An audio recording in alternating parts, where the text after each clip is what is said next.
Hey, what's up, everybody? Thanks for tuning in to another episode of Let There Be Talk. Today is Monday, May 28th, and this episode is brought to you by my fantastic sponsor, El Cajon Harley. El Cajon Harley is the finest Harley-Davidson dealer in America. Don't go anywhere else. To get your two-wheel machine, head to El Cajon Harley in Southern California, down by San Diego. Yeah, maybe you don't live around there. It doesn't matter. Fly into the airport. My boy Greg Riley will pick you up, head over there, and ride your bike home, wherever you live.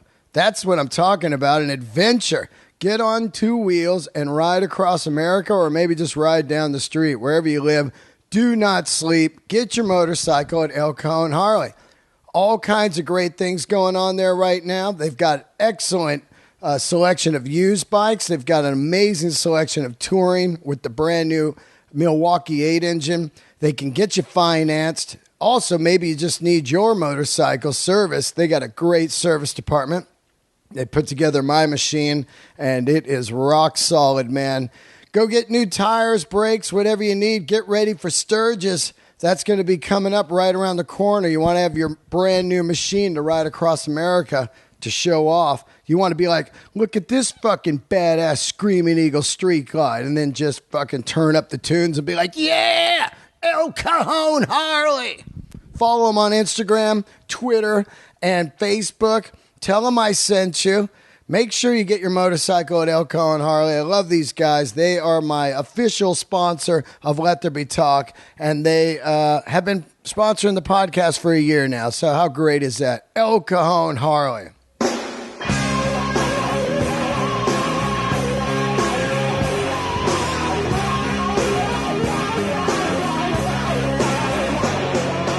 Here we are. It is a 3-day weekend, and nothing more 3-day weekend to me than rock and roll. That's the bottom line. Whenever I think of the Memorial Day weekend, I think of 1983, May 28th, May 29th, May 30th, the US Festival. I talk about it every year, and I just recently talked to Nikki Sixx about it. And I just can't stop talking about it because it was so epic. And I feel like it just does not get enough glory. You know, all you hear about is Woodstock, Coachella, and, that's about it. You never hear about the US Festival. And there was two of them. There was one in, 81 or 82? And then there was the 83. But the 83 was the big one. And it was doesn't get any more massive than what was going on out there. And I hope one day they have a full-blown documentary on it because it was epic. Of course, a lot of people just talk about the Metal Day, which was Van Halen, Scorpions, Judas Priest, Triumph, Motley Crue, Ozzy with Jakey Lee, Quiet Riot. But the other days were just as fucking epic. The Clash Day 1 headline. It was the last show ever with the four original guys. I was there. And Day 3, David Bowie headline. You know how huge that is? That's during the return of the Thin White Duke era. Let's Dance is massive. Also on that day was Missing Persons and a little band called U2. You know, so if you look at those bills, they were incredible. And there'll probably never be anything like that again.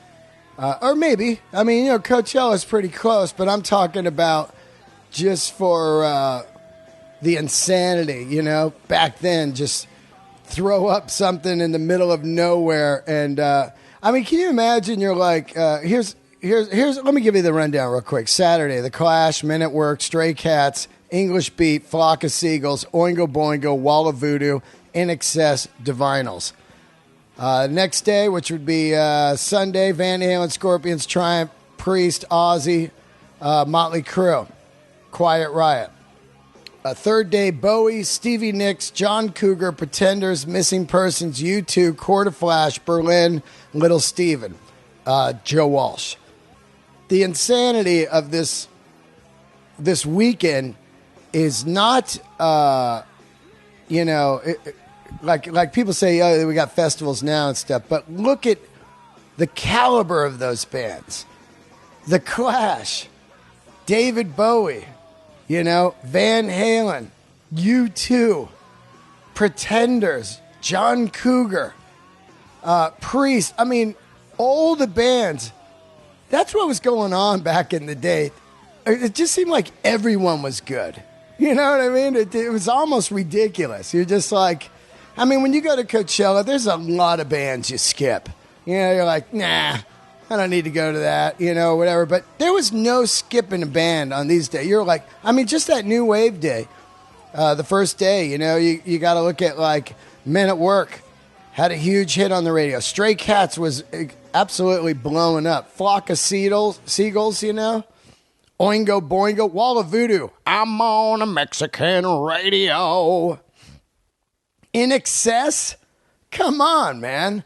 I mean, all these bands have one thing in common. It's great songs. And we still hear them on the radio to this day. So, pretty interesting. 3-day weekend, rock and roll. It was $20 a day. I went all 3 days. There was a fourth day. It was a country day. And that's what Memorial Day weekend reminds me of just complete rock and roll. It's always represented the kickoff of the summer and partying, which is wild. Let's see what else. Tragic, man. It seems like I'm going to be saying this every week on my podcast. We lost another great one. It seems like I'm going to be saying that every week, and that's just part of getting old. The greats go. Greg Allman, lost him on Saturday. 69 years old. Greg Allman, man. And as I enter into my 50s, and think about how much I'm getting into the Grateful Dead, I really look back to the Allman Brothers was really my ground zero of jam bands.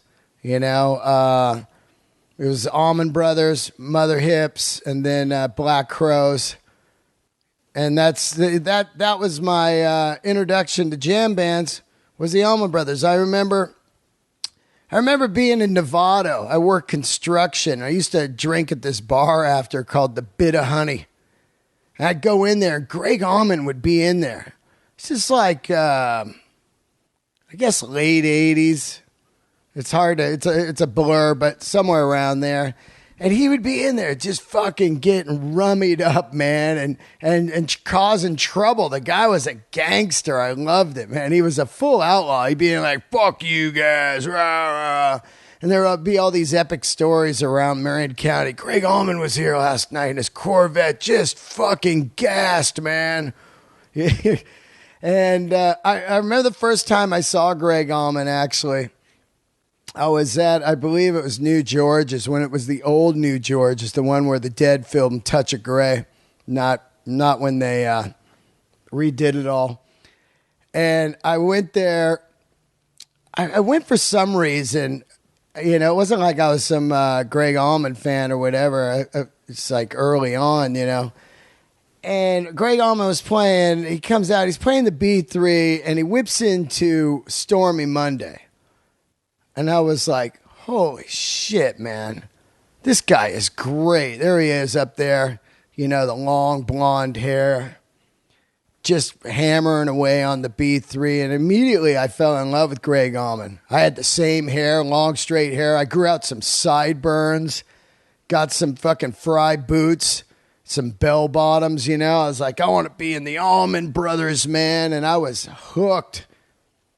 Immediately grabbed that Live at the Fillmore, played it 1 billion times at least, and there I was onto my Greg Allman and Allman Brothers journey. I can't even imagine what it was like to see him back in the day with Dwayne and Barry Oakley and the whole original lineup. Had to be insane to see Dwayne Allman up there just ripping on the slide and his brother just killing it on the B3, and Dickie Betts, very underrated Dickie Betts. Don't hear a lot about him and the Allman Brothers, but, he wrote a lot of the great tunes. And, of course, I fell in love with that song Melissa. And then, of course, Whippin' Post. I mean, that Whippin' Post on the Fillmore record is just unbelievable. How fucking great is that band? Southern rock, they were a jam band, they were country, they had all this flavor. And like I said, it was my first introduction to jam bands. And once I start seeing them, Warren Hayes is in the band, and they put out that epic two record set, An Evening with the Allman Brothers. And I remember I bought the second set. It was called Evening with the Allman Brothers second set. And it had that song Soul Shine that Warren Haynes wrote. And I fucking love that song, man. I love that song. I was like, God. And Warren was just, I mean, to play in the Allman Brothers, you had to be a fucking, a master, man. You couldn't just be some fool and play in the Allman Brothers, man.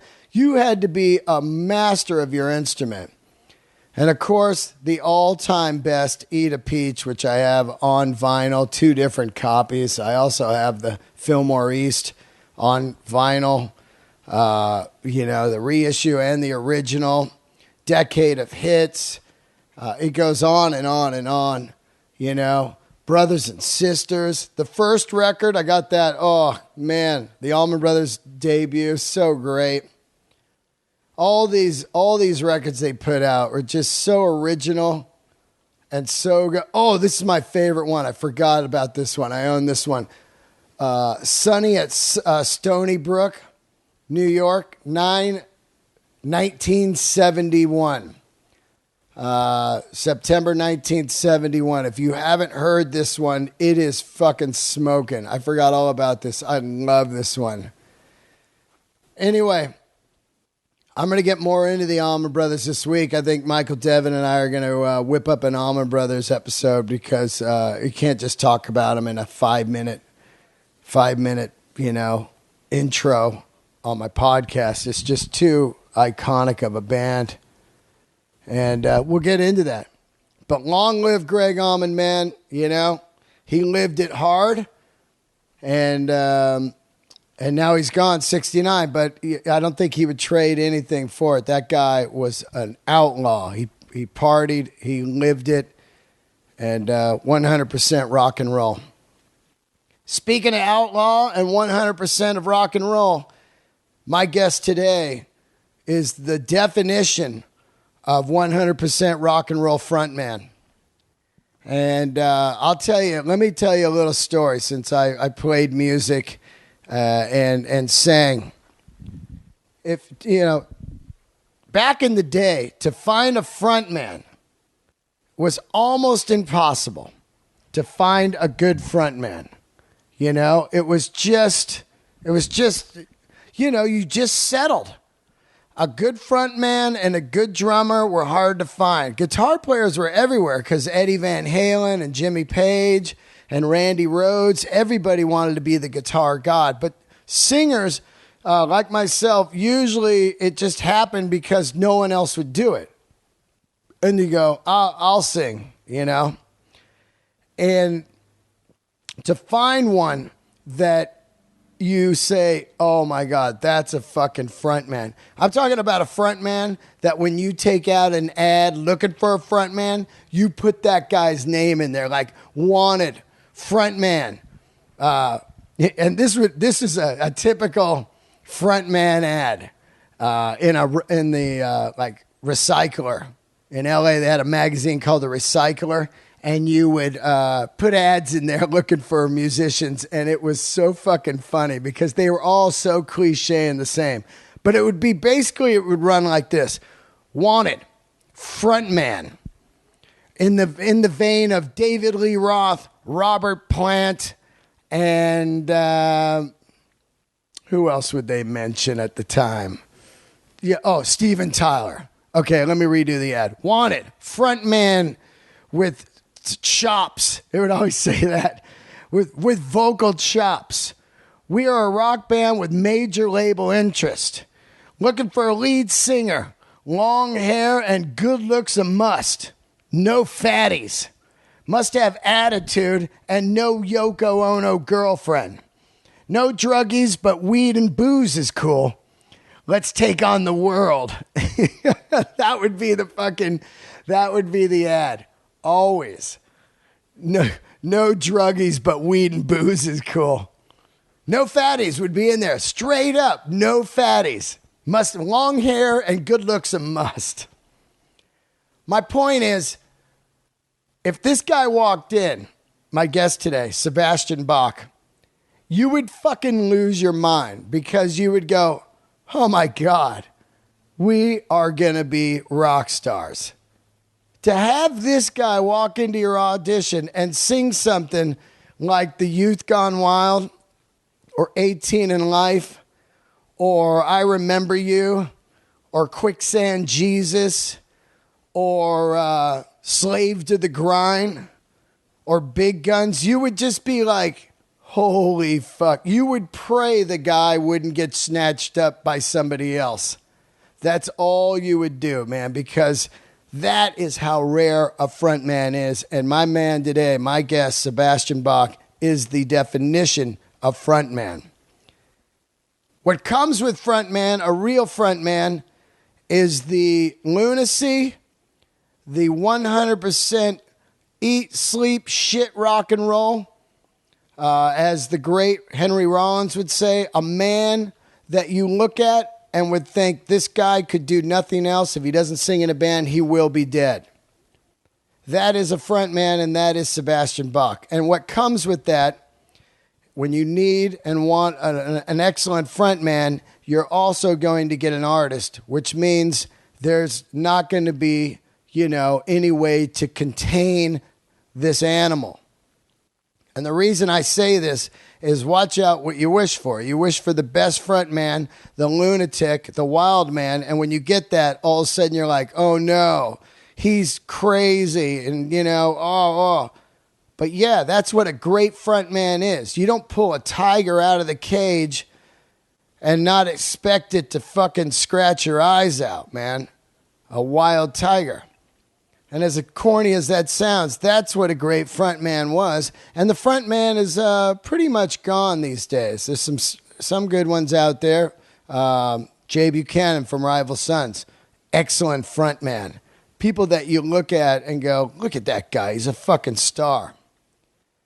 I'm so happy to have this guy on. I grew up to his music, and I can't believe in 2017 I got to sit down with him for over 2 hours and find out who this man is. And he's exactly who I thought he was, 100% rock and roll. And I can't thank him enough for doing the podcast. And all I can say is, as I look at it every day and I see people passing away, both camps need to get it together. And look, if you were in Skid Row and you didn't want to do it anymore, like, hey, that was my 80s thing, I would respect that. That's great. There's people that have moved on. That's cool. But if you're in Skid Row and you don't have the original lineup and they're all alive, you're just cheating yourself, man. Once you've had the taste of the real smashing shit, it's tough to ever not think about that. So hopefully they get it together. But in the meantime, go out and see Sebastian. He's going to be out on the road in June and celebrate this guy's amazing vocals and his lunacy. I love him, and I hope you guys all enjoy this episode. Before I do get into the episode, just a couple quick things. I've got a bunch of great shows coming up. June 2nd and 3rd, Portland. That's this weekend. Helium with Pauly Shore. June 5th, Denver Comedy Works with Pauly Shore. June 8, 9, and 10, I'll be with Joey Diaz at the Brea Improv. June 14th through the 18th, Minnesota, I'm headlining House of Comedy at the Mall of America. June 21st, Belly Room, I headline at the Comedy Store. June 26th through 27, 28, and 30, I'll be at the Stand in New York City. June 29th, I'm headlining one night Boston at Nick's Comedy Stop. June 14th and 15th, I'll be at the Grand Rapids with Bill Burr. That's July 14th and 15th. July 27, 28, 29, Toronto, Queen Elizabeth Theater with Ian Edwards, Red Band, and Sam Tripoli. I love all you guys. Last but not least, this episode is brought to you by the great St. Cross Jewelers. If you're looking for a Rolex, don't go anywhere except for St. Cross. Right here in Los Angeles. This is my secret favorite Rolex official dealer in Koreatown. These guys are an official Rolex dealer. Don't buy on the gray market. Get your watch from St. Cross so you get that 5-year warranty and that peace of mind. There's nothing worse than buying a watch online and finding out later it's fake. Oh, yeah, I saved a couple grand, but oops, it's a fake Rolex. Don't do that, man. I've been there. You'll lose sleep. Get yourself an official real Rolex from St. Cross Jewelers. Tell them I sent you. Go in and see Andy. St. Cross Jewelers, 213-738-0808. Ask for Andy. Tell him you heard about it on Let There Be Talk. Here it is. Keep the candles lit. Happy 3-day weekend. Enjoy your Monday today. Sebastian Bach. All right, here we are, another episode of Let There Be Talk. Fantastic guest today, man. After a 4-year hounding, Mr. Sebastian Bach. Yes. How did you blow it, though, dude? I didn't blow it. Today it's called Let There Be Bach. Let There Be Bach. Yeah, you're right. Hey, that is fucking good, dude. I just thought of that. Let There Be Bach. I invented that. Fuck, dude. We're at your house, man. Yes. And I love it because it's like it would be like my house, you know? It's just rock and roll, right? That's all that matters. In the last couple years, the vinyl revolution has been revelatory for me. Yeah. And just talking to you, for you too, because, that's what I grew up on, and that's the sound that I love. Yeah. And that's my hobby now. I go collect these albums. This is my own album here, Kicking and Screaming. Yeah. But it's in the background. And You're the first guy ever to do that. I'm giving myself clearance to be on this show musically. I'm clearing it. You're right here. You heard it right here. By the way, my neighbor is Heidi at Amoeba, and she said she has 4 records holding for you and come She's get them. She's your neighbor? Yeah, right next door. Oh, my gosh. She was my landlord. Oh, my, what? Yeah, and then she's not the landlord anymore. Now she just lives there. But yeah, she lives She's right. really nice. Yeah. Amoeba is such a great place, and I love Los Angeles because there's literally so many record stores. It's incredible, right? I mean, Ventura, all up and down, Gimme in Highland Park. I haven't even been there, no. Oh, you got to fucking go there. Oh, you got to go there. Ventura's got two really good ones. Oh, yeah, I love the one here. I go to it all the time. Oh, Freak Beat. Yeah, Freak Beat's good. Atomic. Yep. In Burbank. Yeah. Rockaway Records. Yeah. Which has a lot of rare items. And I went in there the other day. The guy in front of me was the dude who killed Darth Vader in Star Wars. Oh, Adam? Oh, wait. I don't know his name, but the actor in the last Star Wars. Oh, yeah. Yeah, in the fight. Oh, yeah. I go, how do I know this dude? He was buying as much vinyl as he could carry. Star Wars money. Yeah. Fucking like, Star Wars money. Like everything. He couldn't carry more vinyl. Those are the guys that are making shit go up in price. And I was laughing, and he was laughing. I couldn't play it. And then I go, holy shit, that's the dude that killed Darth Vader. And the guy, Rockaway, goes, because he comes in here all the time. And I go, that's cool. And he goes, you know who was in here yesterday? And I go, who? He goes, oh, I don't know. Have you ever heard of Robert Plant? Whoa. And I go, what are you talking about? And then he said, 2 days ago, Jimmy Page was at Rockaway Records.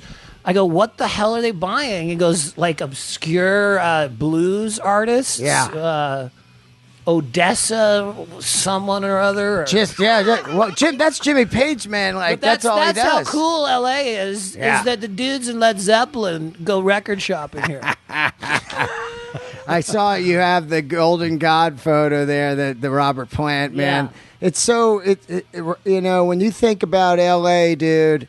I think about the Riot House, I think about the Rainbow, and I think about the Forum and those days of Zeppelin playing. That is, and also Van Halen once they start. Oh, yeah. You know, that is really the essence of LA. And the Doors earlier. Isn't it crazy? Uh-huh. And, sadly, this Sunday, we're going to be at the Rainbow for Mario's memorial. Yeah, man. And he was 93 years old. He lived a great life, though, man. A great life. So, you know, I'm just hoping the Rainbow sticks around because every time I drive down Sunset, there's a new apartment building.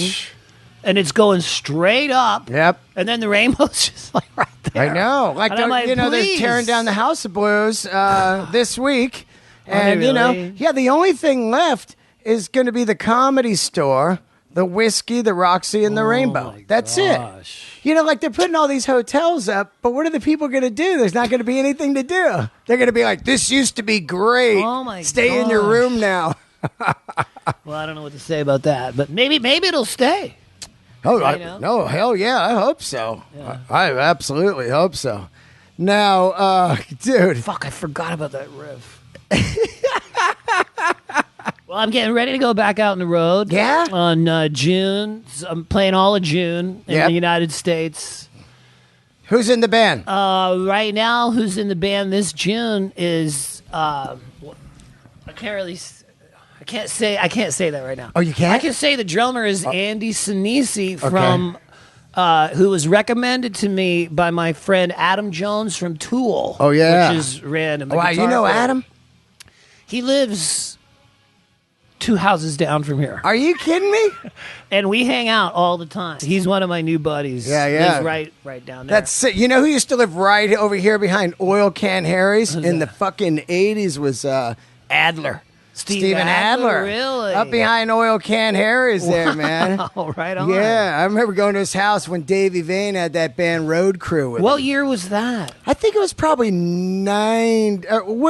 when was he out of GNR by 91. Yeah, so right around 92 probably. I was at his house in 91. Yeah. I can't remember where it was. Yeah, I hope not. Man, I was just, you know what I forgot all about it too was when Skid Row did that UK tour, Vane opened up, man. That's right. I'm from San Francisco and they were. Oh, okay.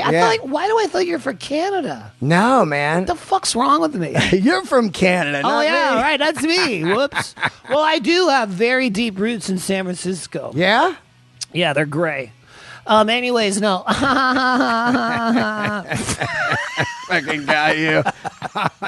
Anyways, my dad. Yeah. Wait, here. Okay. My grandma taught English at Pleasant Hill Intermediate for 45 years. Whoa, really? From the 40s. Pleasant Hill? Yeah, Pleasant Hill. Wow. And my dad went to Akolani's. Whoa. Orinda. I was conceived at my Auntie Margaret's house in Orinda. Wow, man. It was a weird conception. That would have been crazy if you grew up in San Fran. Well, I that's where if you read my book, which I can tell you didn't, thanks. Yeah. Hey, dude. I'm waiting because you would know this. I need the audio version. You did the audio version? Yeah, it's on there. Oh, okay. But, that's how I go on planes. I tell the story in my book that the very first roller coaster I ever went on was the Big Dipper at Santa Cruz. Oh, the best, right? And that's also the very day is 1975 that I first saw Kiss, and I didn't understand what the fuck it was. And it's in my book. And that it was on the boardwalk. Oh, they had like the prizes? Walking down the promenade of that big case in the building. Yep. And they had like the jumbo Kiss poster. Wow. And I tell this story like I was walking with my dad. I go, what the fuck? Yeah. What is? I don't get what that is. Yeah. And how old were you? 7. 7. Yeah. You know, everybody, we all say that Kiss is the gateway to drug of rock and roll. You know, and if you're I our still age. love it because, you know, with the vinyl explosion, collecting Kiss vinyl is so much fun. Yeah. I mean, there's a whole Facebook page called Kiss My Wax, and it's literally where I spend the most time on the internet. I don't give a... It's fun. Yeah. It's fucking fun. Yeah. It's not about gossip or negativity or bullshit. It's about collecting records Yep. And what do you got? And I got this. Fuck you. I got this in Argentina. Well, I got this in fucking Korea, you bitch. Yeah, it's all like, those it's like, pressings. oh, I got this. Yeah. What's your favorite Kiss record? That's a tough one. I love Rock and Roll Over. I Yeah. love the song Take Me for Yeah, some reason. so great. Because I remember being on the playground with my friends, and we thought the words said, "Put your hand in my pocket, grab onto my rocket. Yeah. Feels so good to see you, Lucille. Baby, got to know. Do you want to blow?" And we couldn't believe. I don't even know if that's the words. I think do you that want is to it, go? right? Is it? Do you want to blow? I think so. Because to us, yeah. that was fucking kick ass. Oh yeah, everything about Kiss, man. Baby, got to know. Do you want to blow? We're like, are you fucking serious? I go Creatures of the Night. My dude. finger's just straying. Her mama didn't know she was there. No. We're like, holy fuck. You go the Creatures That was of the like Night. Penthouse Form. Hell yeah, early rubouts. Like, listen to this song. So that fucked me up for life. You go the Creatures of the Night record. I love it, but let's get technical. The Yeah. very first pressing, which I have over there, Yeah. the drums are mixed so outrageously loud. Yeah. And in subsequent pressings, they like wimped it out or turned it down in the mix. Wow. And the first pressing of that, it's outrageous. Yeah, that fucking The record's sound of great, that. man. Yeah, I like a lot of tunes on there. I love Vinnie Vincent too. That when he. I think love might be a strong word. I know. You love Vinnie Vincent? I loved him in- See, that's a true Kiss fan. I loved him The on that Ankh Warrior? tour. On that tour, the Ankh Warrior.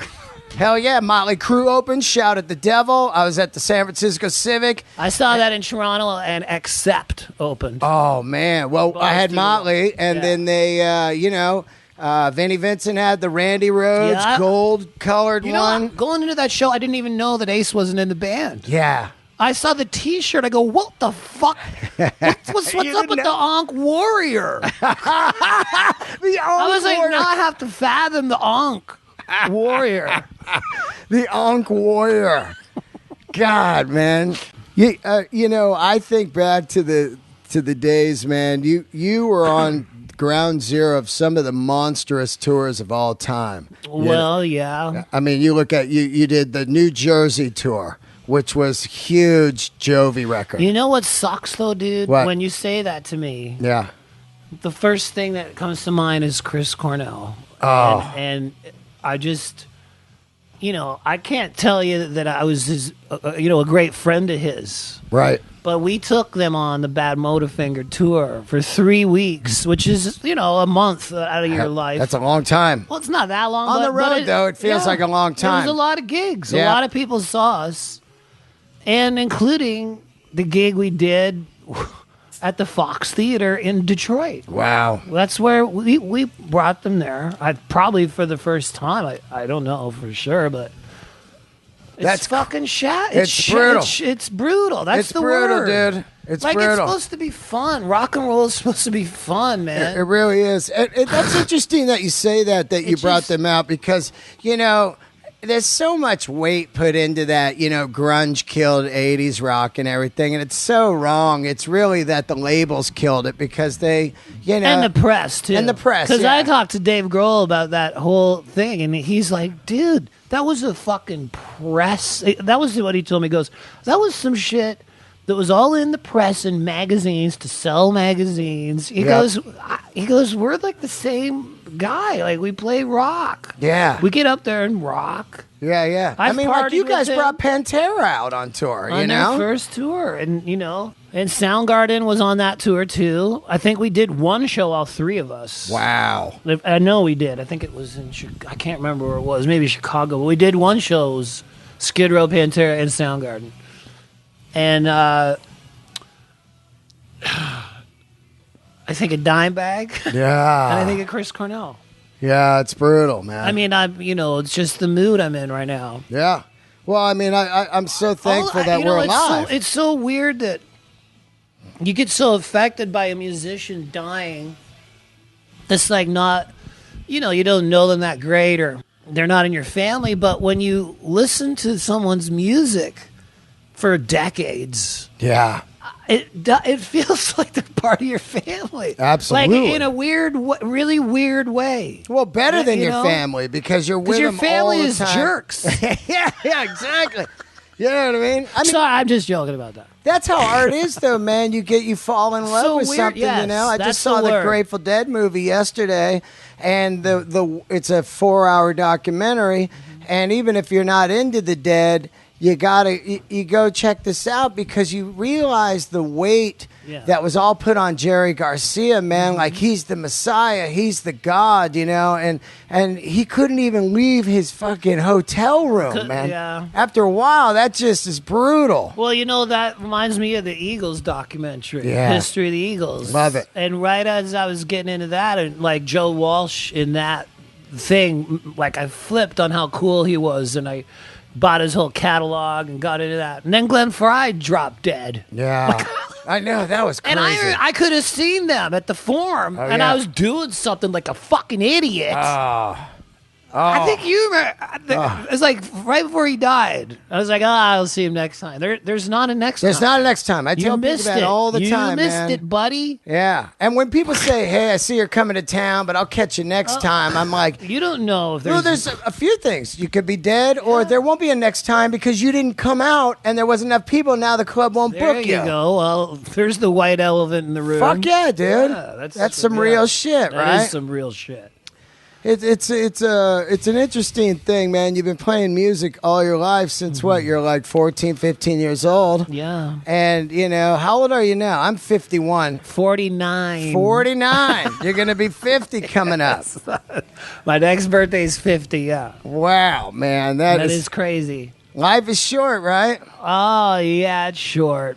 It is short. It's shorter than you think. Yeah. Yeah. It's short, but I still can't remember 20 years ago. You know what I mean? Well, you know, in my book that I put out, I told a lot of stories from that time. You could remember them? If it's quiet enough and there's nobody in the house, Yeah. and you know I'm really concentrating, yes, I can remember Yeah. a lot of it. It's But then again, I remember it from my perspective. yeah. I'm sure if one of the other guys in Skid Row wrote a book, it would be, different than my book. Absolutely. That's why The Dirt was great, because it was Yeah, 4 guys right. on the same page Well- going, no, that ain't how it happened. Here's how Well, it happened. that is, that would require like communication. Yeah. But we were talking about putting a reunion together, but we couldn't even handle like a group text. That's incredible.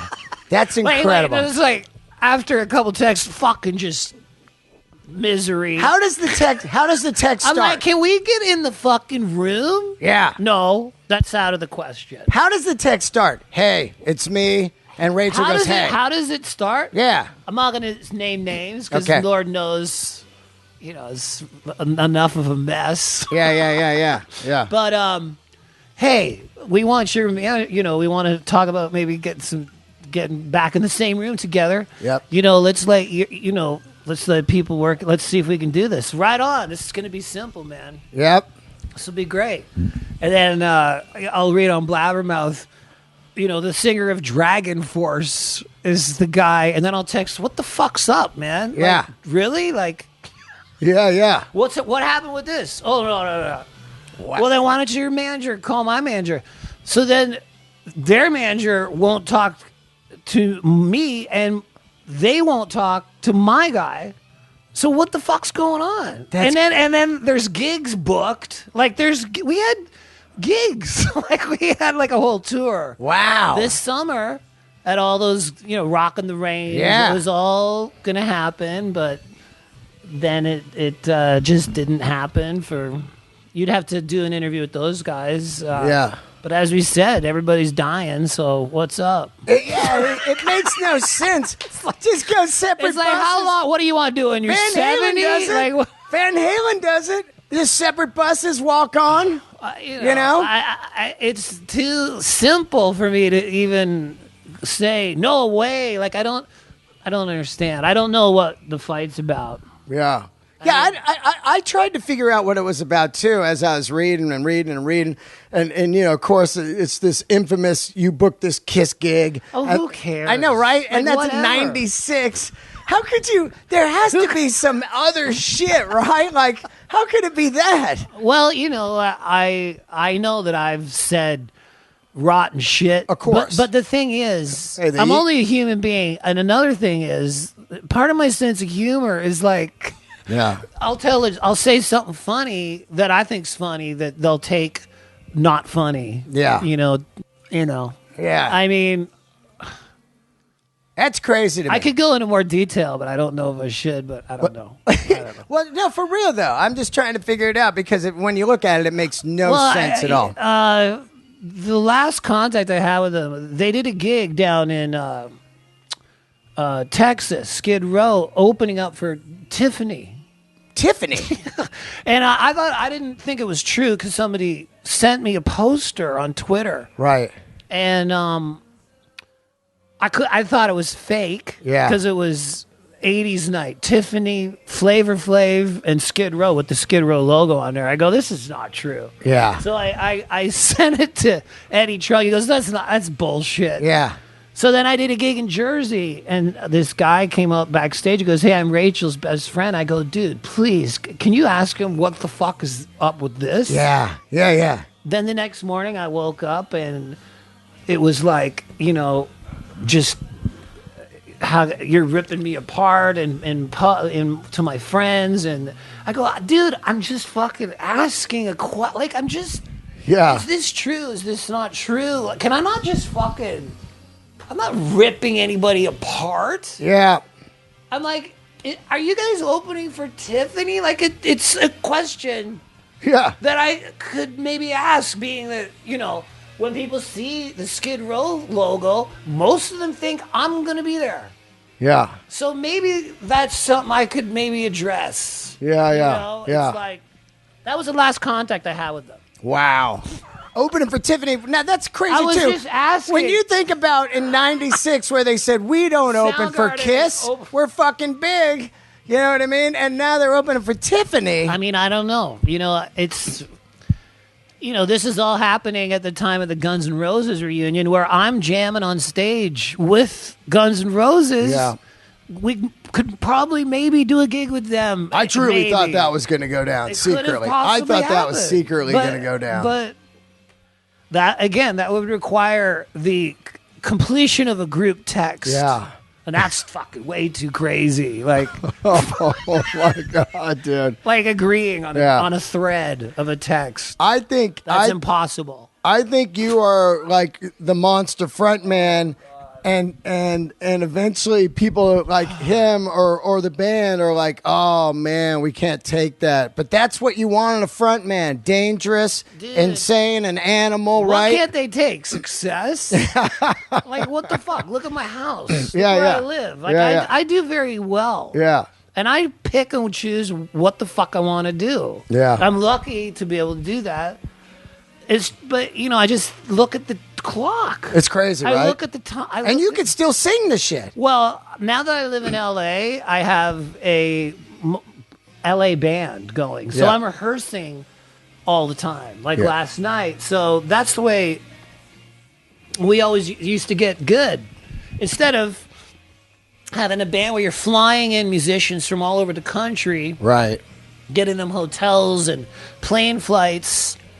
Yeah. That ends up... No chemistry. Well, no, you no have warming it up. It's almost like a business, right?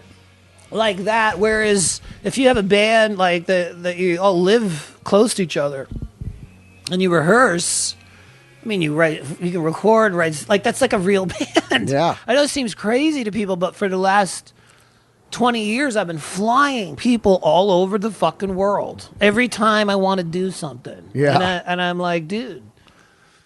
Like, I want to rehearse. I want to. Yeah. Maybe you don't need to rehearse, but I do. Yeah. I like to rehearse. I have to. I do. I like it. I get my pipes going like that. Yeah. It's interesting. It's tough not to talk to you without talking about Skid Row because it was such a big part of my life growing up. It was such a major fucking band, you know? I mean, it was absolutely... I remember the day that the first record comes out. No way. Oh, yeah. And then I'm with a couple buddies. Also, the Bullet Boys record came out. Oh, yeah. So we're in the car. Smooth up in. Yeah. And I said, fuck it, Bullet Boys are going to sell way more than Skid Row. And the guy and my buddy goes, well, I was just thinking, like, look, this thing is like, you know what I mean? Yeah, It seemed to be all over instantly.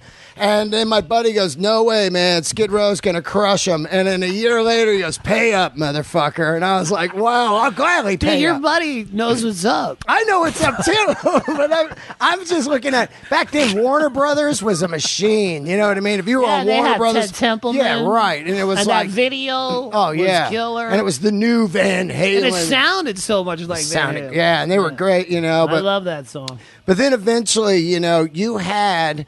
We had ballads. That I was just gonna say, you had what you need, man. You gotta have the rocker, like Big Guns, to get the dudes in. But then you had 18 in life, and it's fucking over with, man. Do you know what's fucking crazy? What? Do you know that, like, iTunes has a chart, top selling metal songs? Yeah. I remember you is in the top 5, like, yesterday. I'm not making this up. Wow. Are you It's kidding? like Enter Sandman. This is of all the songs that everybody around the world is buying today. Right. On fucking iTunes metal. I remember he's like number 4. Wow. Like it's in the top 5. Like that is In 2017. like 3 days ago. Somebody said, "Go, dude, look at this." I go, "What in the?" Wow. It's like Enter Sandman. Yeah. You know. Yeah. So that is lasting the test of time for sure. That's incredible. Now, think of all the songs that have come out. and you got since publishing then. on that? You got that back yes. from Jovi? Well, there's a lot of different levels and types of Yeah. publishing. You Yeah, know, yeah. performance and Yeah, writers. mechanicals, all that. Yeah. I get a piece of that shit. Wow. You wrote the lyrics on that, right? No, not all of it. Oh, no. I got you. What'd Not you all write of it. on that first record? Anything? Well, stuff that I wrote, basically, that you would know is every time the melody goes up Right. into live 9 to 5 and he worked his finger through Right. the bar. All of that shit was like, can I do this here? Like, nobody writes that into the song. Yeah, exactly. Child blew a Flavor and child away. essence. All of those high notes. So I like, can I do this here? They're like, yeah, do that there. Yeah. But I didn't realize that I was like contributing to the melody. Right. I also didn't think anybody was gonna fucking really buy it. Really, like I didn't know that. Like, Yeah. And also, I was a kid. What are you, 18 on that? Yeah, it's 19 or 19. something like that. I love that story, man. They see you, like, somebody sees you at a fucking wedding. That You're was Mark Weiss's wedding. Yeah. singing at a fucking Zach Wilde. Zach Wilde. Singing with Zach Wilde. Yeah. And His name wasn't Zach Wilde. Then. Right, yeah. And fucking next thing you know, you auditioned, you're in Skid Row, and you guys got a record deal, and your whole fucking life changes. It's got to be crazy, dude. I mean, come It on. was crazy, but you know, all that is detailed explicitly in the book. I get it, but I'm just saying. I just saying, played like- music. I get you're pumping your book, but I'm saying. I'm Yeah. just saying. There's so much detail Yeah, that I kind of compartmentalize. It's not always on the tip of my brain. yeah, but it's all in that. yeah. But I don't really have anything else to compare it to. You only have one life. All I know is that I'm ever since the book came out, I've had legal stuff going on, which has like really made it very difficult for me to work right now. Really? Some legal stuff having to do with my past. Like what? I don't really want to go into it so much, but I have to take care of some legal things in order to be. I'm going through just really hard shit legally right now. Wow. And if the fans are like, why isn't he on Twitter all the time or whatever, I'm just dealing with some life shit that is fucking miserable. And it all happened to me the very day that my book came out, the day after. Was it from something in the book? No. Oh, I got you. It was from like, it's like Alamo, like the government, Oh. stuff like that. Like child support and stuff like that? If you read a Chris Rock interview Yeah, recently, I got you. I know what you're saying. or who's the other guy going through that? Lopez, or Right.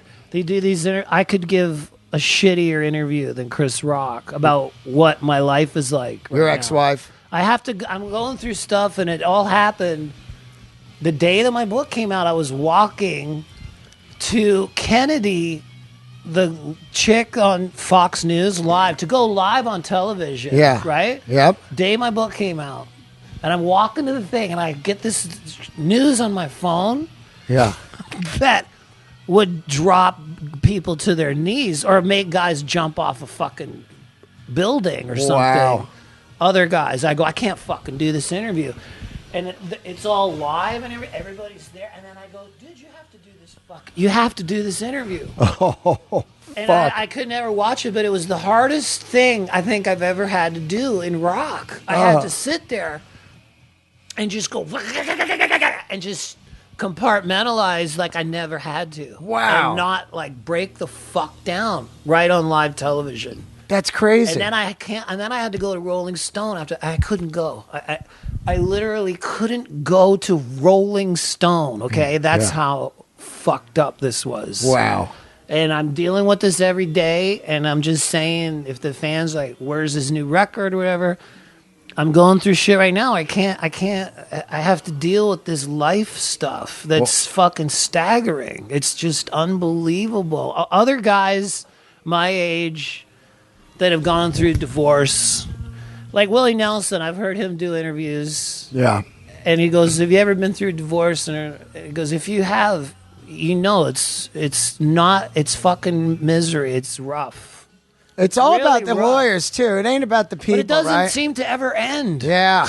Yeah. I mean, I'm happily married now. This is 5 years ago, 6 fucking years ago. And it's worse now than it ever was. And it's like, I don't know how guys out there that go through this shit deal with this shit. Yeah. I just drink and smoke and I just drink and smoke. There was a period where you quit drinking, yeah, right? that didn't work out so good for me. That seemed like such a setup, man, when you were doing I was trying to do the whole super group. Yeah. That was miserable. That was just like so. That was fucking misery. I remember flying back because they're all like, I'm drinking wine. They're like, so, Sebastian, your dad just died. How does it feel? Yeah, man. What the fuck do you mean? How does it feel? Yeah. How the fuck would it feel to you? And then that's on TV. You're like, whoa, this guy's crazy. Yeah, yeah. What I learned on that show is that a little drinking goes a long way when you're shooting a television program. Yeah, they'll just you don't need to they'll have keep much, cutting it out. but Cutting it. just a little bit. Yeah, they keep showing it in the key spots. There's Sebastian drinking again. Hey, he's drinking again. Hey, the editors. They love it. Have another one. I was talking to these editors, and they go, "I can make this show go any way I want. Like a fucking, I could paint. I could paint Sebastian to be a dick. I could paint fucking the neighbor come in here, whatever, you know." Well, I remember flying home because it was a 2-week shoot. Yeah. And I go, that wasn't so bad. It's going to be cool because it was actually fun doing it. Right. Wasn't fun watching it. But I remember flying home going, this is going to be fucking great. I go, 2 weeks, I only cried once when the guy was asking me about my dead father. Yeah. Then I get home. I put on the TV. Me crying about my dead father is the commercial for the show. Oh. So it's on like every hour. I go, oh my motherfucking. I can't even believe this is happening. Wow. But I mean, I remember being in that house saying, okay, we're having dinner. What time is it? 6 o'clock. Okay, cool. So there was always wine and beers in there for whoever wanted them. Scotty Ian would drink beers. Yep. But I'd start drinking wine about 5 p.m. Yeah. And then for some reason, dinner kind of would like never really show up. Like, Oh, that one. So, like, wait for you to it'll be get here. drunk. Wait for you to get drunk. where's fucking dinner? It's coming. Oh. Boom, boom, boom. And then guys, 8 They o'clock. set you up, Where's the dude. fucking pizza. They set you up. Blinded. You know? Oh, they set you up, dude. That was a long time ago, but it is available on YouTube if you want to check out the tragedy. You've done so much Supergroup. Well, Supergroup. Supergroup. Well, it's a group. That was the review. Really? In TV Guide, it said, or Entertainment Weekly, Supergroup. Well, it's a group. Dude, man. That's like shit sandwich. You ever talk to Ted Nugent at all? You know, not since, no, he says rotten shit about me on Blabbermouth or whatever, but. Oh, my God. So what are you going to do? Blabbermouth.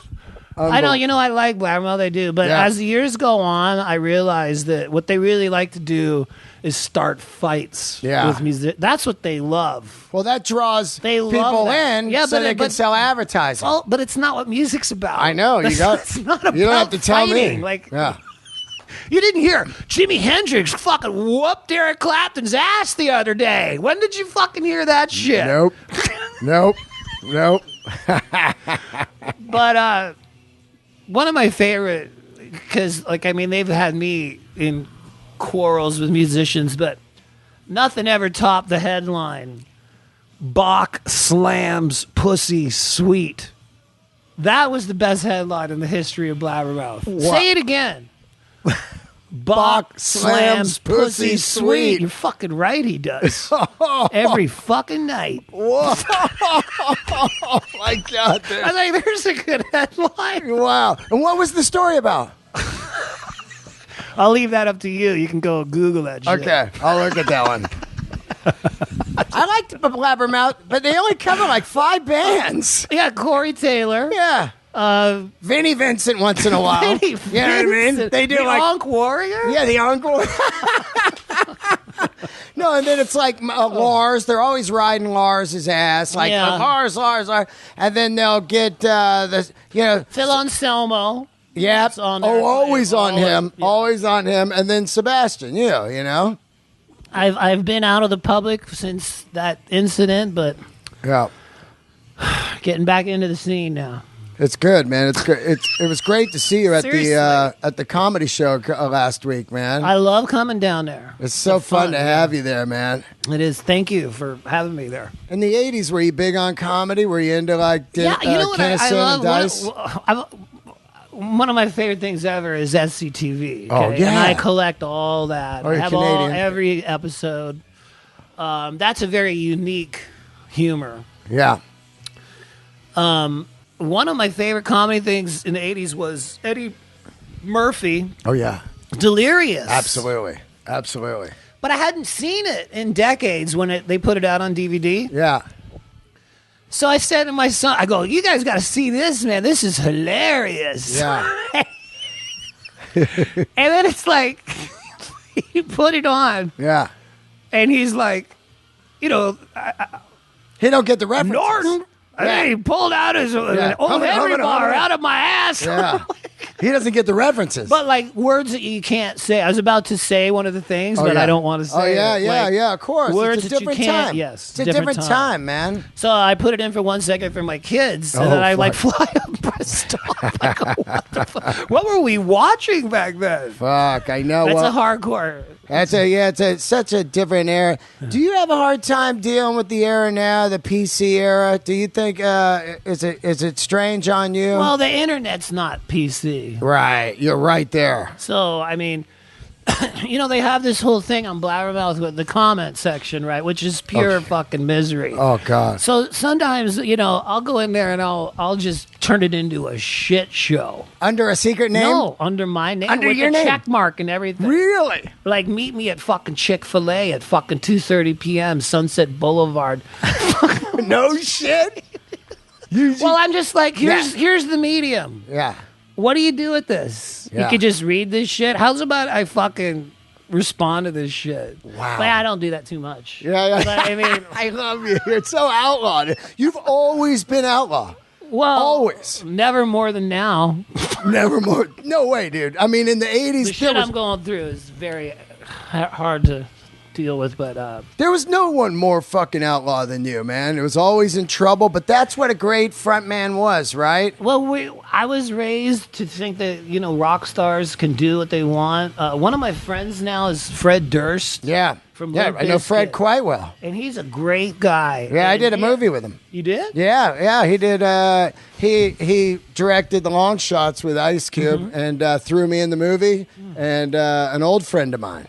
But go ahead. He is. He's got jazz night at his. Yeah, he just club, invited me. How which is is that? great. I went there. It was really good. Yeah, But he had that whole incident where he did Woodstock. yeah, And they burned the place down and ripped it apart. And I remember watching that on MTV. You're talking about being an outlaw. All I fucking saw was a band coming on stage kicking as much ass as they could. Yeah. That's what we always did. And like they did it so hard that it was fucking mayhem. yeah. But I don't think that's the band's fault. I mean, if people respond in a way, or if some people you say, "Oh, I'm an outlaw," or Axl is an outlaw. Absolutely. I think it's more of the public's perception a lot of the time because, Fred Durst could not be more of a mellow, cool dude. He's not out for no trouble, but the public wanted some trouble that night. Yeah, And I've been in situations where this crowd is just mental. yeah, yeah. And that's a hard thing to control. And you can make that go anyway, like a reality show. Like if Absolutely. you want to whip them up or, I mean. You really can. Yeah. You really can because when the band is on fire and they're at a point in their career huge and the crowd is there and they want to get rid of some angst and rage, you can turn that on, or you can. And that's what the industry is now, is live. Like, Yeah, that's what it is. It's We're always touring. there's no record sales it's anymore. not. So yeah, I really think that radio has a lot to do with that because they don't, it's all play the same shit all the time. yeah, When Skid Row started, it was like you put a record out, a new record, they play the new record, you do interviews about it, you go on tour about, yep, But people still love new records. They see the videos on YouTube, and they get millions of plays. So Yeah. it still gets out there. it does get It's just out a there. different way. It is a different way, and it's. But Nice. that's how rock and roll was when we were young. It was only the a certain few 4, 5, 6 people at your school liked it. Yes. You grab around the locker. You had a patch on your jacket. You were a freak. You were a weirdo. You know what I mean? Yeah, and then you'd go to a metal show. I Yeah. remember going to see Judas Priest, and Halford had this fucking quality where he would, I don't know what it was, but he'd make, I would feel like we're all like in this together. We're all Priest fans. We're all metalheads. Yeah. We're all friends. We're all buddies. Like, I don't remember fights at those shows. No, everybody was on like- everybody's side. Yes. Yeah, that shit was But it's like us against the world, like Lizzie Borden. yeah, give him the axe. Yeah, Me against the world! fuck. What about fucking Rob, man? Rob Halford could be the amazing. all-time best, right? Well, I'm collecting a lot of these vinyl records. Yeah. Judas Priest is hard to find. First pressings. It is hard. And I'm always looking. I always go to the Priest section, and I go, why is there never any old Priest records? And they go, we think because, Priest was like a party band. People Yeah. were like rolling joints. Trash the shit. On British steel and hacking them up. I go, you always got Rush. And the guy goes, well, Rush fans were like meticulous. They're nerds. Like they kept those fucking albums. Yeah, they're nerds. Priest, well, you brought those records to parties. Yeah. Right? Yeah. Like hell-bent for leather and, I go Point Entry. that makes sense, actually. I saw Priest on the Point Entry tour. Man. They opened with Solar Angels. Love that song. Fucking Love that song. Big fucking like a helicopter looking lighting rig. Oh, my gosh. Came down. They come out. Rob's still in that leather and denim look, Yes. And I never forgot it, And then Screaming for Vengeance is the biggest punch in the face of metal of all time, The man. production on Oh, right? that. Like riding on the wind. Riding on the wind. And then his Cruising. pipes. Oh, on the stars. Cruise the speed of the light. Fighting. Got a Mars body burning bright. Yes, riding. Riding on the wind. Oh my God! And then when he does the long one, riding on the wind.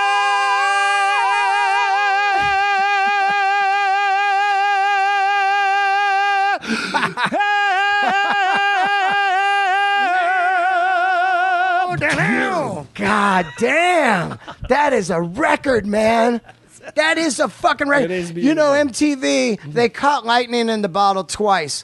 One was the GNR Ritz, Live at the Ritz, and the other one is Priest, Houston, Screaming for Vengeance tour. Yes, that is Fuck. a great one. That's out on DVD now. Yeah, man. Yeah, that's good, man. Halford. And they got a new record coming out. Unbelievable. There's their last record, Redeemer of Souls. Yeah, I saw that tour. There's some fucking great songs on that. Yeah, Rob is just a fucking warrior, man. I mean, that guy. And then I miss KK Downing, though. Boy, was that guy That cool. guy Richie Faulkner. He's great. Yeah. Oh, no, he's He great. does a great job. I'm not knocking him. I'm just saying, boy, KK Downing, man. When you KK watch, rules. I saw him at the US Festival, you know? Oh, my, you went to that? Yeah, I went to that. I want to interview you about that. Yeah. Jeez. Yeah, this is a 3-day weekend, and nothing reminds me more of rock and roll than the US Festival. Do you know? I bet you don't know this. There's a website called historicarchives.com or something that has the full press conference Oh, shit. with Joe Walsh, Waylon Jennings, and David Lee Roth Wow. for like an hour. No shit. I watched it on my fucking TV like 3 nights ago. Wow. You got to watch that. I got to watch that. It's historicfilms.com or something. And they just got it on there. It's crazy. Yeah. It's like it's at the Beverly Hilton, and they're sitting there and talking. Wow. Joe Walsh. Yeah, because they had the country day was the 4th day. A lot of people don't know. right, yeah, Yeah, because you had Waylon the, like the Jennings punk day was the Clash headline, then the metal day was Van Halen, then Right. you had the new wave day with Bowie, Yeah. and then they had a country day. That was the next weekend, right? yeah, right, yeah. Yeah, Waylon Jennings and Joe Walsh and David Lee together. That is sick. Funny, really funny.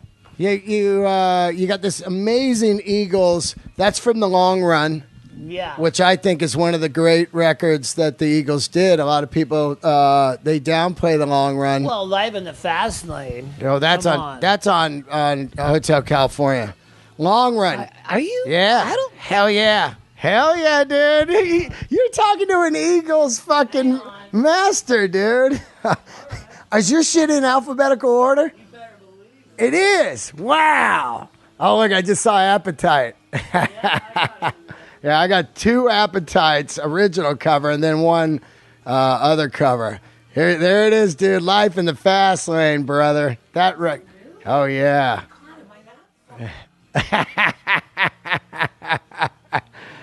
Yeah, yeah. But you know what? Isn't there one? The Long Run has shoe. You know that one? Doo-doo, doo-doo, Oh yeah. doo-doo, bam, bam, bam. What you gonna do tonight now, mama? That's the record right there, man. It's City. yeah, In the City from the Warriors, remember? Incredible. Oh, my God. Sab's got a fucking great selection of vinyl over here. In the City. In the City. It's so great on there. Can't tell you why. Oh, yeah, of course. The bass player sang that one. Fucking so good. Yeah, put it on.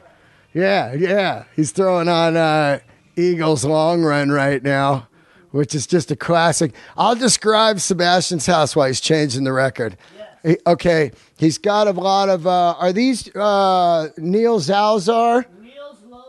Neil Zozauer. He's got the incredible Van Halen photos framed. The one with the studio with the beer cans and everything, and Dave's just sitting there with the overalls. And then he's got an insane Jimmy Page from the LA Forum. But in his kitchen, he has the Slave to the Grind fucking painting. The original one his father did, It's the cover, and it's the size of a goddamn fucking... It was hard to get it in there. I mean, how big is that thing? It's 17 feet long and 9 feet high. It's incredible. We had to get pulleys and shit and ropes like on the staircase Really? to fucking raise it in and then jam it through the doorway and we had to like take the frame off, turn it diagonal to get it in the door. Wow. It was nuts. We Now- almost didn't get it in here. Now, you had your dad paint that, and then later you're going, hey, I got the cover for Slave to Grind, or did he paint it, and while he's painting, you go, hey, this could be the cover. How did that happen? Well, I just had the wall space, if you want to know the truth. No, I'm saying, how did it become the cover of your fucking Slave to the Grind? Well, we gave the guys in Skid Row were cool enough to... like my dad's always been an artist, and I said, why don't we let him do the cover? And they were like, yeah, and that was very, very cool of them. And so Rachel and Snake sent him the lyrics, and that was what he came up with, like through reading like Monkey Business lyrics and Slave to the Grind. That's amazing. Yeah, that was a great memory of the band. A lot of people fucking love Slave to the Grind more than the first record. You know, they call that the classic and stuff, you know, because it really was so heavier and different, you know, out of nowhere. I mean, when you listen to Slave to the Grind, it's fucking molten. It's up there like Free Wheel Burning. Remember when Priest came out with Free Wheel Burning? You're like, holy shit, how fast is this? I mean, pre that, it's Accept with like Fast as a Shark, right? You know, with the double bass. That is fast, right? But Slave to the Grind, with the amazing thing about it is it's super molten, but it's rock and roll at the same time. You know what I mean? Because you're coming on, it's not like... Singing like that hurts my throat. But it's so good. Thank you, dude. It's been a long time. You know, my dream someday is for us to have some sort of communication where we could do 180-gram vinyl version of that record with outtakes and, you know, unreleased concert footage and blah, blah, blah. Is there any extra songs from any of the records? Yeah, there's really? I have some tapes in this house. Wow. Some like big tapes of songs that never came out. And wow, how many songs? Not a lot, but there's a couple. Yeah, that's fucking a lot. That's gold, though, in this reissue world. What's really gold is I found we did two versions of the Quicksand Jesus video. One with this artist from New York. Right. And it was so out there and different that the management and the band all hated it. I didn't really necessarily hate it, but everybody else hated it. And what was it? Just like no band members, just a full art piece? I can't remember the artist's name, but it involved us with like projections of stuff on our face or whatever. Right. I haven't seen it since 91, but I found it. Wow. That's no fan has ever seen this, and I found the video because when everybody hated it, they took it out of the VHS. We were in Florida, and everybody was miserable, crying, trashing the room. Yeah. I just took the video, and I fucking took it. Nobody wanted it. Yeah. Like, that sucks. Wow. And I found it like 2 days ago in my garage. No fucking shit. But I brought it inside. It's okay. It didn't melt. Yeah. It's okay. That's gold. That's gold. Yeah. I could post that on the internet. Yeah, but you don't want it because you want to save that for any kind of reissue. But I hope they call me soon. Like, yeah. What the fuck? It's just sitting in a box. This is stupid. Like, put it the fuck out. I mean, this is stupid not to be back together, right? Put a Steak and You Scream out on a Blu-ray. Yeah. Roadkill. Right? Make a Blu-ray of that shit. Why aren't they doing that? No idea. Because, I mean, that guy, he's got to... There's not even a DVD of that stuff. They got to need some money pretty soon, right? I can't speak for them guys, but it's just... I don't know. It's funny that we have the chance to do something so, you know, cool. Yeah. That we're just saying no thanks. Wow. That's I don't know if you know them. You can talk to them about that. Yeah. Let me ask you this. When you go in and do the first record and the second record, how quick do you track these records vocal-wise? Do you just go in, are you just 1-2 taking and fucking blazing on? No? I do what most singers do, which is sing it 5-6 times. And then comp it. Yeah, that's what people do. But on the first two records you were doing that? Yeah. Right. And that's where I learned to do it. Like, double my voice. Yeah. Like, when you double your voice, it gives you this quality that's really like a money sound if you can do it exact. Like Ozzy Osbourne, maybe some fans don't know that pretty much all that you hear of Ozzy is doubled. Oh, yeah. Vocals, and it sounds fucking great. Sounds great. But a lot of my stuff is too, like the song "Sweet Little Sister." That's all doubled. Yeah. So, I'm a reggae machine, and it sounds huge. Yeah, that's fucking cool. I did one album called Frame Shift, which is this progressive metal record, and this guy that produced it had it triple track, every vocal, one in the middle and one on each side. Wow.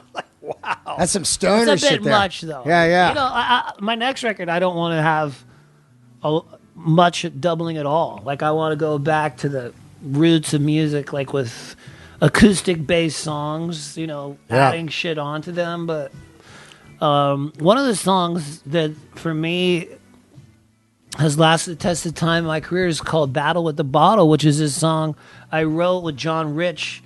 Oh, wow, Big and Rich? Yes. For the CMT thing? Yes. Right. Like, we do that. Was cool, We right? do that now. Wow.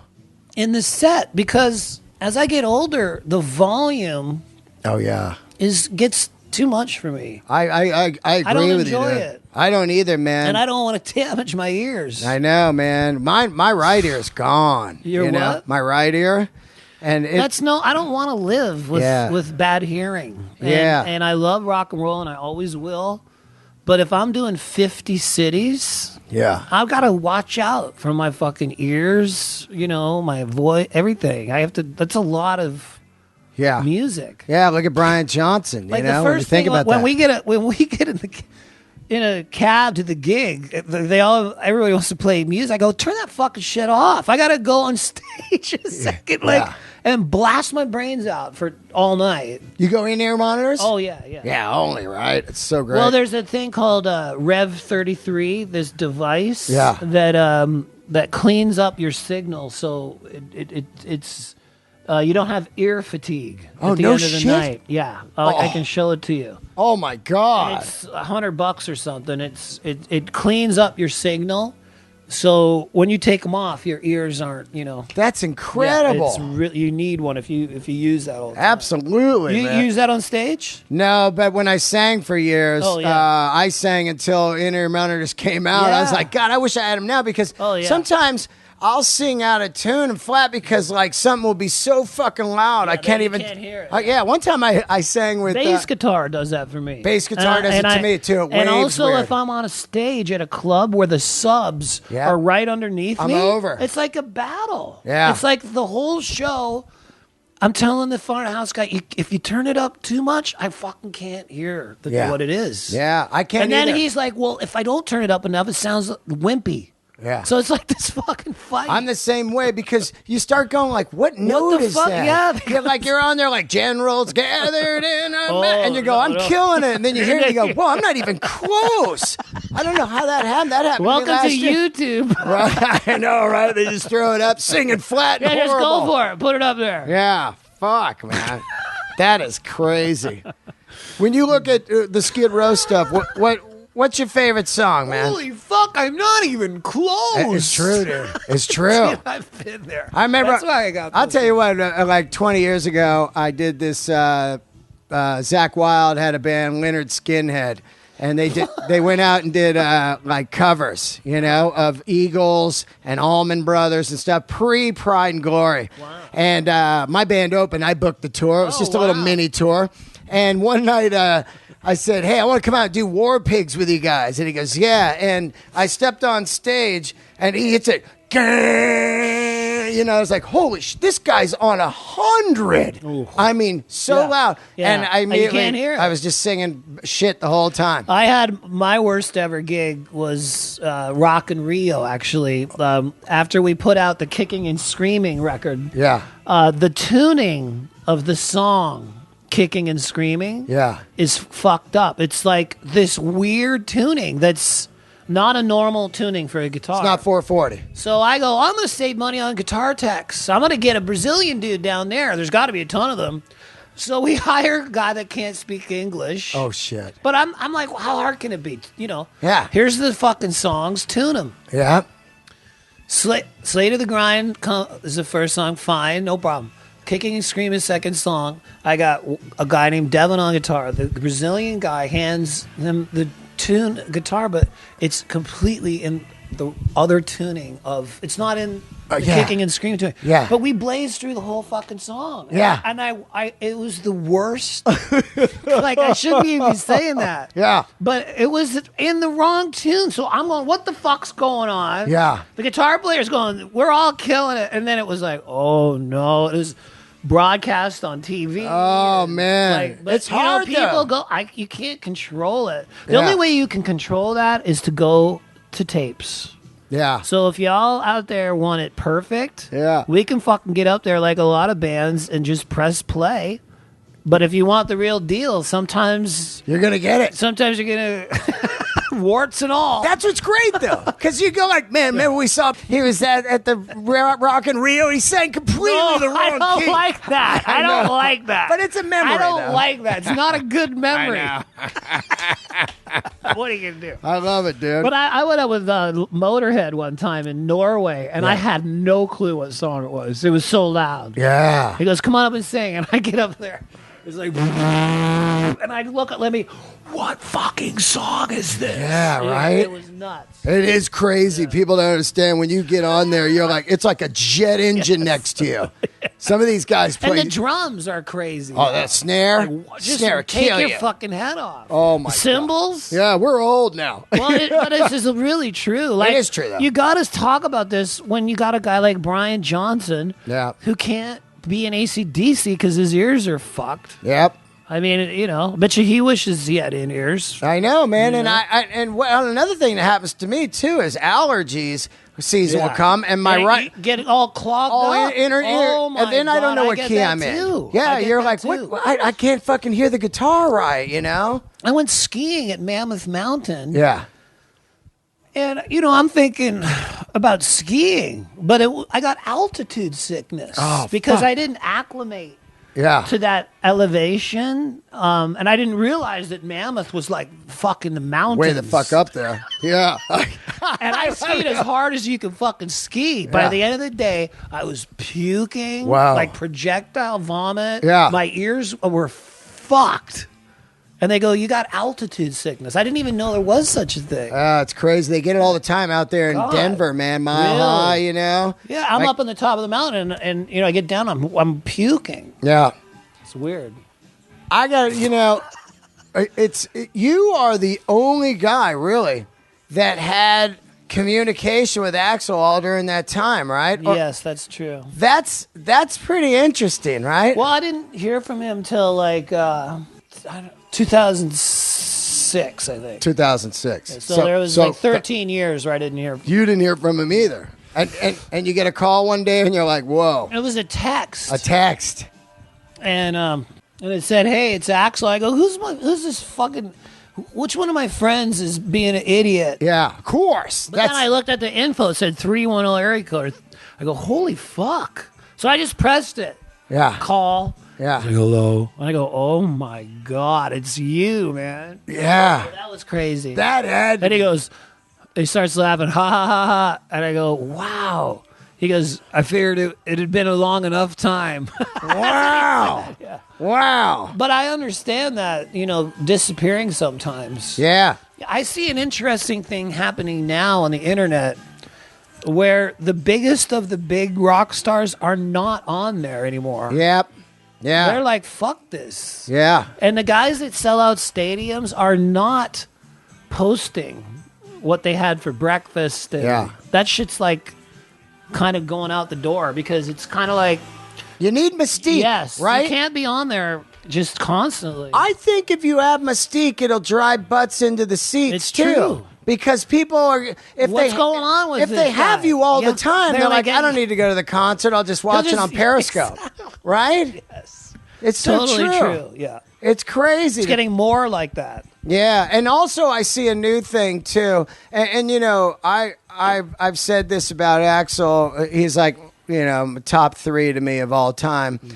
But I've said this: the wisest move he did was disappearing all that time as the AKA Howard Hughes of rock. But that was the wisest thing to do because, you know, when you look at the era of music. it had gone another way, and people were just kind of like, you know, if he just would have kept putting out records with the same guys. He skipped it all. Yeah, it would have been just over. Yeah, he skipped all of that. Yeah.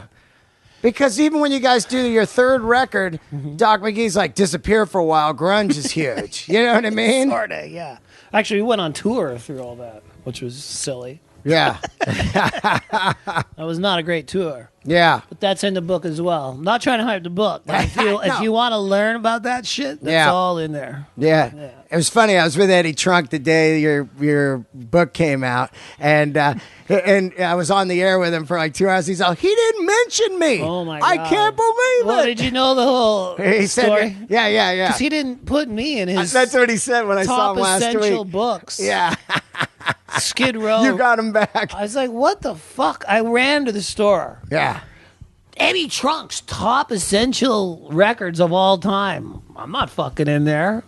It's fun. It's not too fun when you're not essential. He will be in the paper box. There you go. You put it in. That's a great will be night, in though, there. right? You bring Axl down to the station. I gotta say though, this is something I haven't said yet in an interview. Is that one of the most unexpected, strange to me reactions that I got from the book? A lot of people contacted me via email or like Eddie. A lot of people, not just Eddie. Some people were like pissed that they weren't in my book more. Wow, that's weird. Like one singer who's like one of my heroes. Yeah. Sent me this email.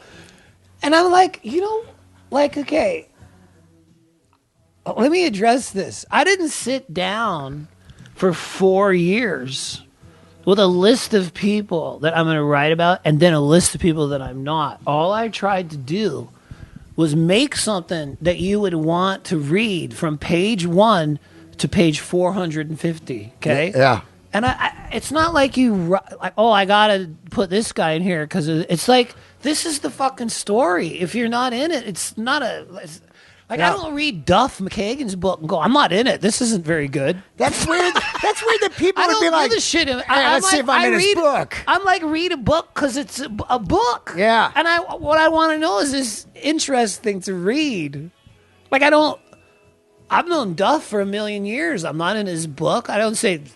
This book could be a lot better if I was in it more. Like, what the fuck is that? That's pretty wild, right? Like, I can tell. I don't want to go into, but it's very strange. I'm like, weird. Like, what was that band you did with Jimmy Chamberlain and those guys? You did that record? That was called The Last Hard Men. What was that? Who was in it, first of all? It was Jimmy Chamberlain on drums. Kelly Deal from the Breeders. Unbelievable, yeah. Jimmy Fleming from the Frogs. And what was that? It wasn't very good. But how did that come together? That was an interesting experiment to see if the worlds of rock and alternative could come together as one, and the answer is no, they cannot. Who put that together?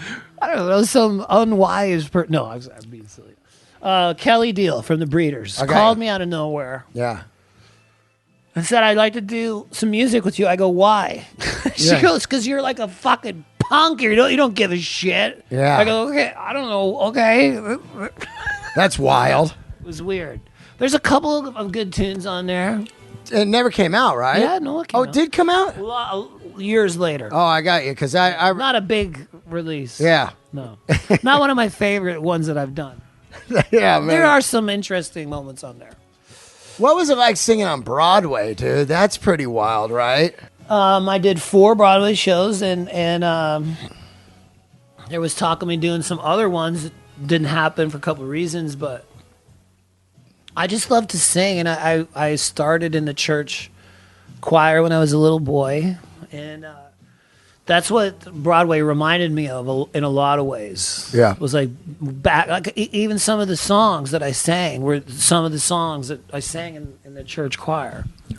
Like Land of Hope and Glory was the song that Dr. Jekyll got married to. Right.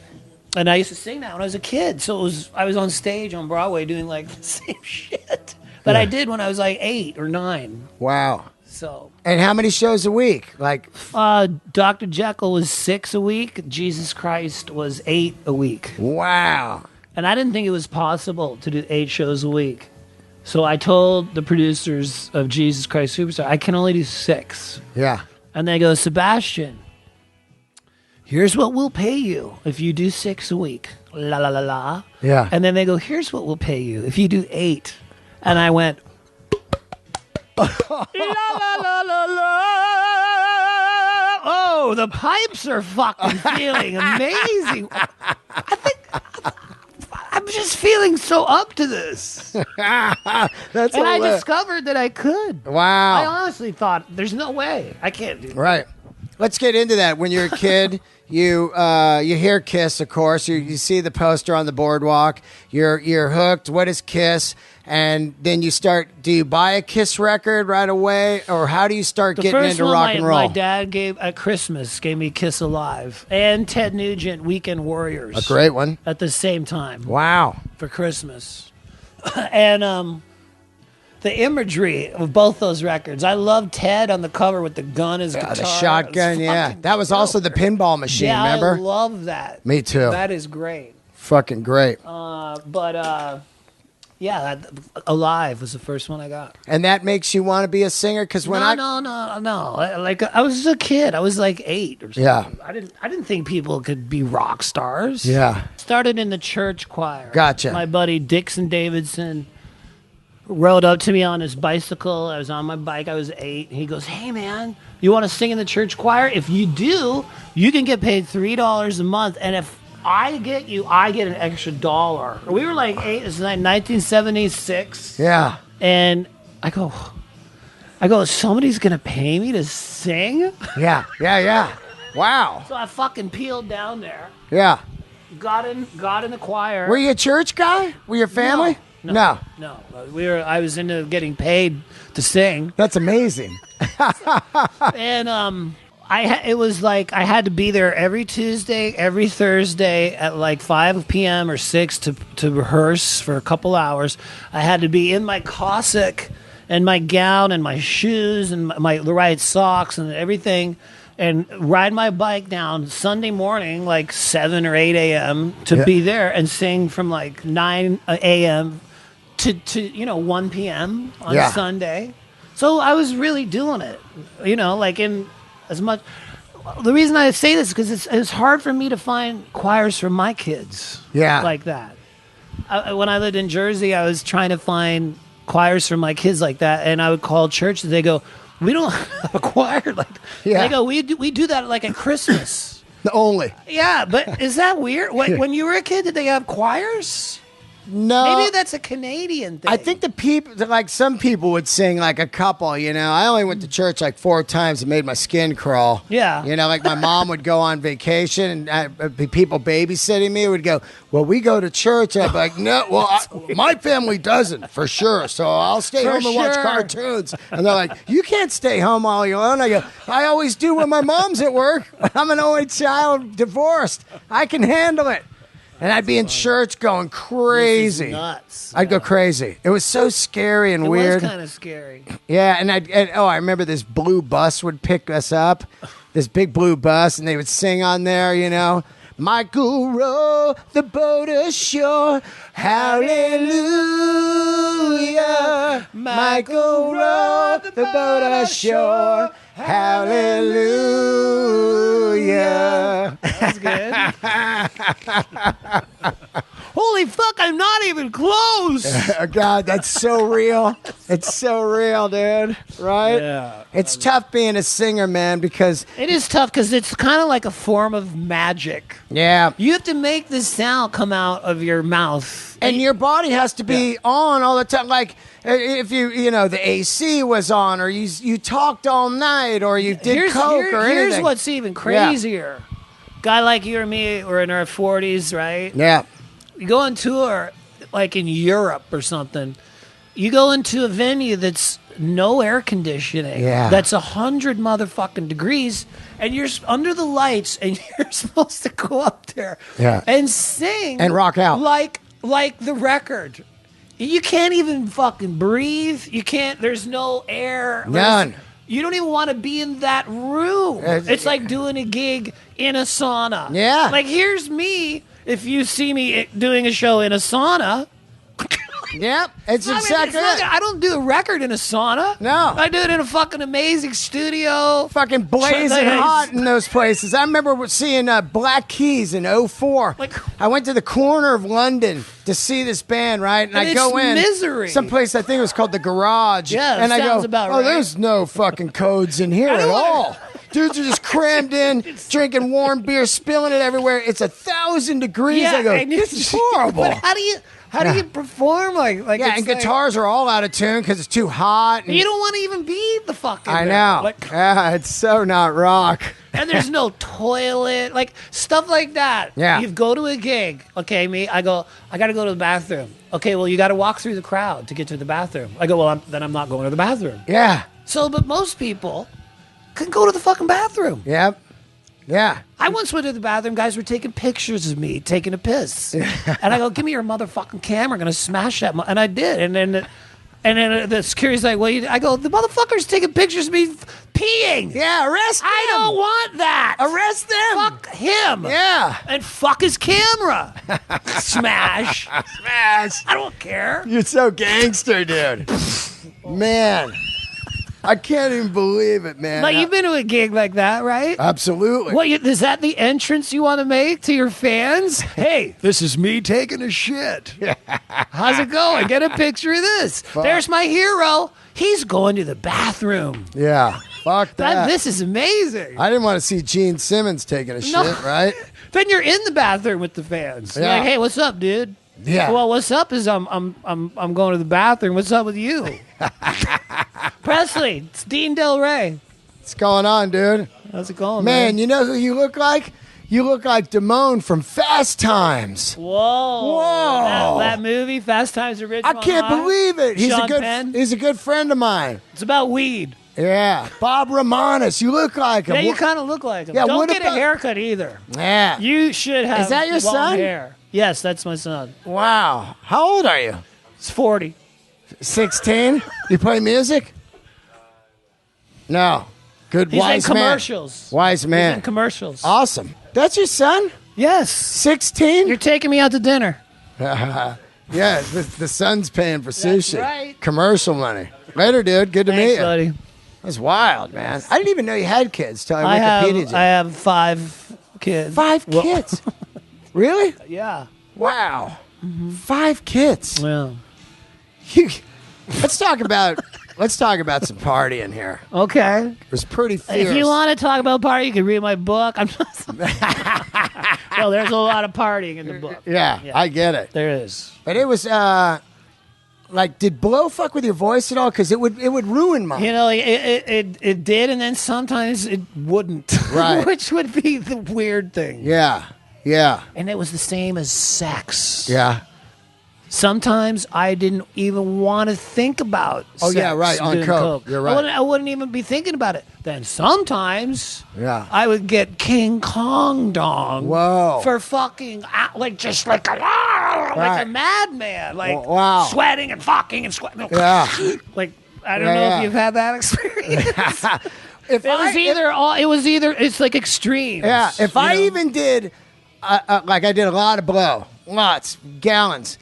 Probably not Sebastian Bach, but up there. Yeah. Rolling with blow dealers to the gigs. Well, that's the comedian scene, right? No, rock and roll. Oh, I'm okay. talking rock and roll. I've only been doing comedy 7 years. Oh, okay. I played music 25. Oh, my God. Yeah, but if I just whiffed a key shot of blow, dick dead for most of the always time. with me. Always? Always gone. Because I had a couple times where it went the other fucking A couple way. times. But imagine now blow, then you just take some Viagra. But I don't like blow at all. I hate it. It's an awful, awful drug. It is. It's so bad. And I say that in my book all the time because I tell stories.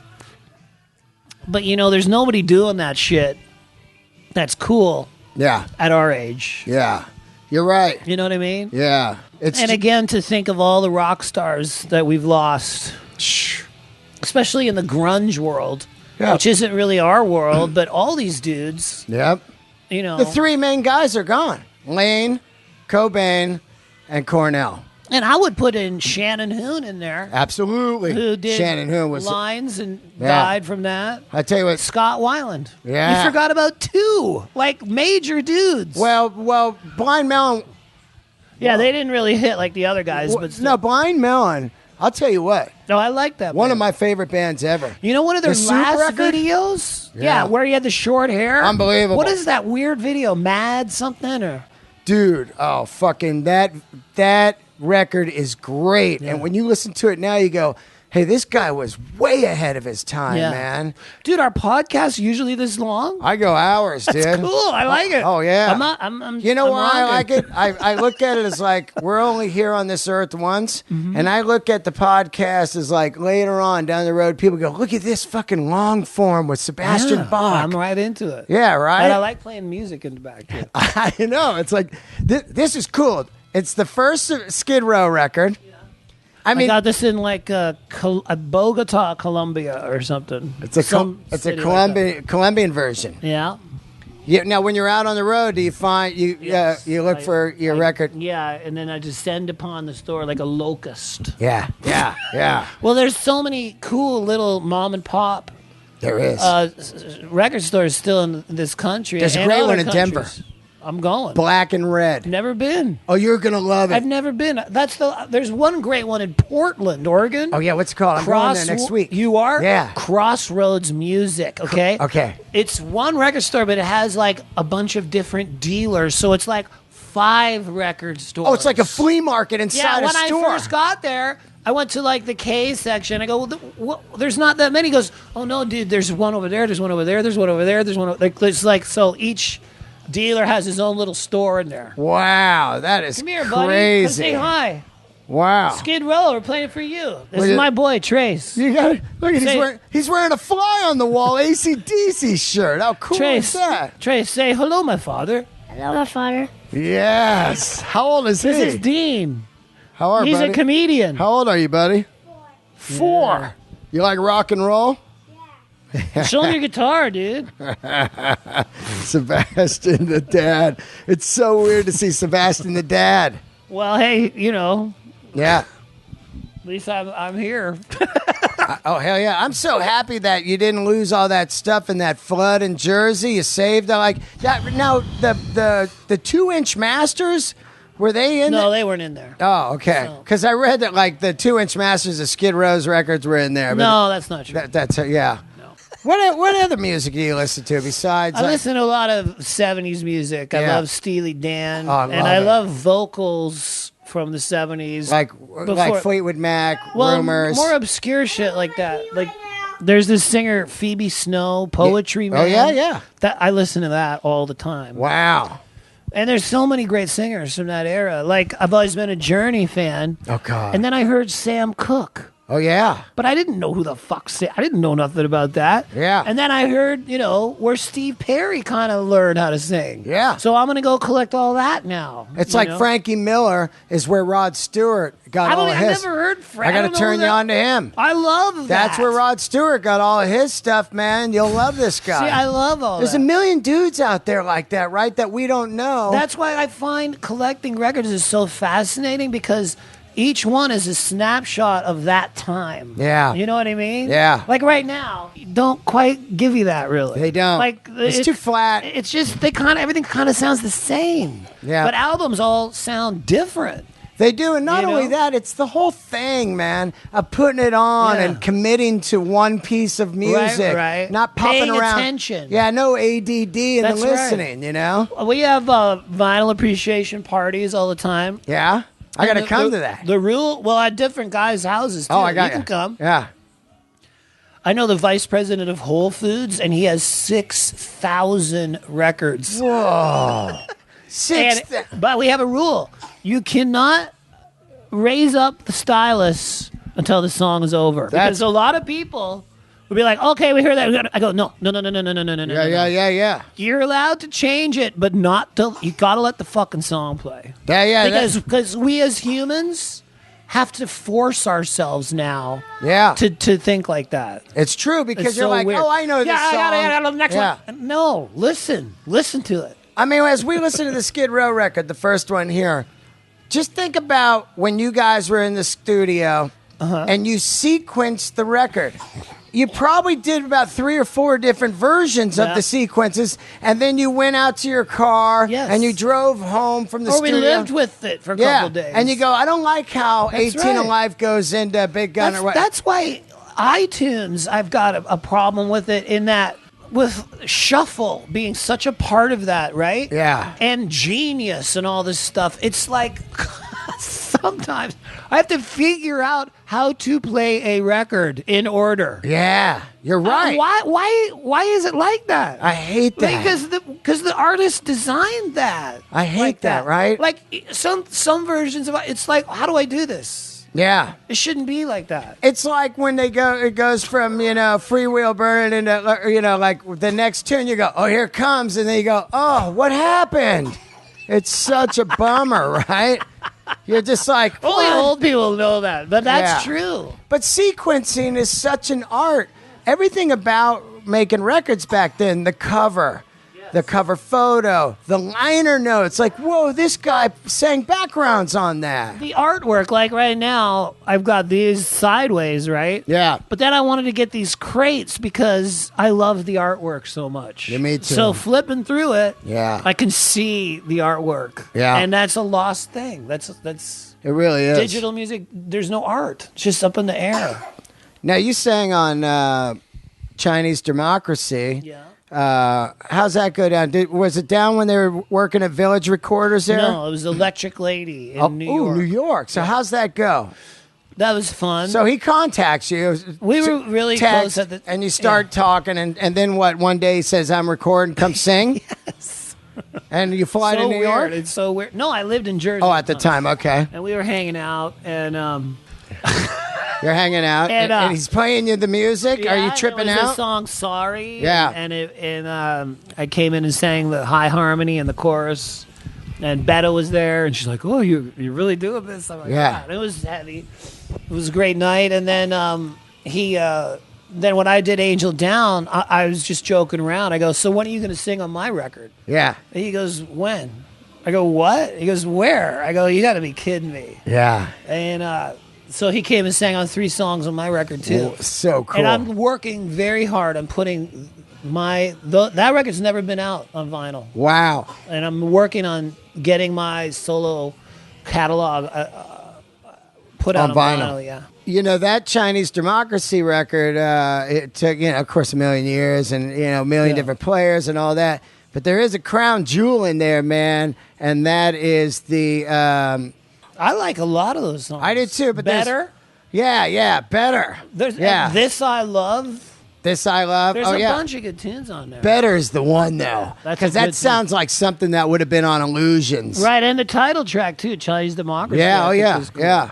It's an interesting record for sure, man. But it's a weird situation because the public doesn't give a shit if you ever put out another record. It's so weird. I think it's because kids keep getting introduced to rock. Yeah. So there's this handful of classic records that if you're getting into rock and roll, you get exposed to these albums. AC/DC, Back in Black. Iron Maiden is so huge. Oh, God. Yeah. You a big Maiden guy? I love Maiden, man. Number of the Beast. I love Number of the Beast. I love Killers. Yeah. I love Peace of Mind. Yeah. Yeah. Peace of Mind's great. I learned how to sing a lot from that album. Where Eagles Dare. Yeah. Flight of Icarus. That's the old school. Revelation, Mother Earth. Yeah. No. No. Yeah. Oh, God of earth and all time out. Oh, yeah. Down and hear our cry. Our earthly rulers falter. Our people drift and die. You warm up before you go on? Yes. How long? 25 minutes. 25? Yeah, bel canto. Like- Then I take like a half hour when the voice brightens up. What do you do? Like lip trills and that stuff? Like, No, No? that's a different style. yeah. That's from Ron Anderson. Exactly. And also this girl, Katie Agresta, out in Long Island. But the guy I always went to, Don Lawrence, doesn't do that. He has this style called bel canto, and it's more scales. Yeah. Like la la la lee lee lee lee lee la la, like stuff like that. Right, right. It's more like that. But I don't have to like hold my tongue or. Yeah. I mastered it where I didn't have to hold my tongue, you know? That's a crazy thing. You have to warm up your voice slowly. Yeah. You got to take it, you got to let the voice kind of be the voice. And I do my bel canto, and then after bel canto, I'll put on some Journey, some old Steve Perry, because he sang in this high tenor. Like, if you can do Don't Stop Believing at karaoke, you're getting laid that night. Yeah. Because people fucking, don't stop believing. That range, people love that high singing. Yeah, they But do. only he really sings like that. There's not a lot of other singers that you can find that sing like that. That Infinity record is the one. What's on there? You got Wheel in the Sky. Oh, yeah. Lights. Yeah. And up against, Greg Raleigh. Isn't that Evolution? No, Infinity's the first one with Steve Perry. So you got like Out of My Night and Into My Day. Oh, and then Steve comes in on a long summer night. Can you feel it? It's like, what the hell? Love that. Right? I love Loving You Is Easy. Oh, yeah. Man, it's great. That singer. band. Do you know is that he underrated. lives like right up the street from here? He does? Steve, I know where he lives. Have you ever seen him? No, and I go running sometimes. I want to go over there and knock on his door and say, dude, we need you in this world. We do. We need you. We do, right? I do. I know. it's like watching that Rock and Roll Hall of Fame was one of the saddest things I've ever seen. I had to turn it off. Yeah. When he didn't sing with them, I couldn't watch it. It was a punch to the stomach. It's like just sad because he's standing right there. And he sang a year ago with the Eels. He did like 3 dates with the Eels where he walked on and did like 2 Journey songs. And there was that whole thing of like maybe he just can't hit the notes or anymore. But it doesn't. Okay, let me address that. Yep.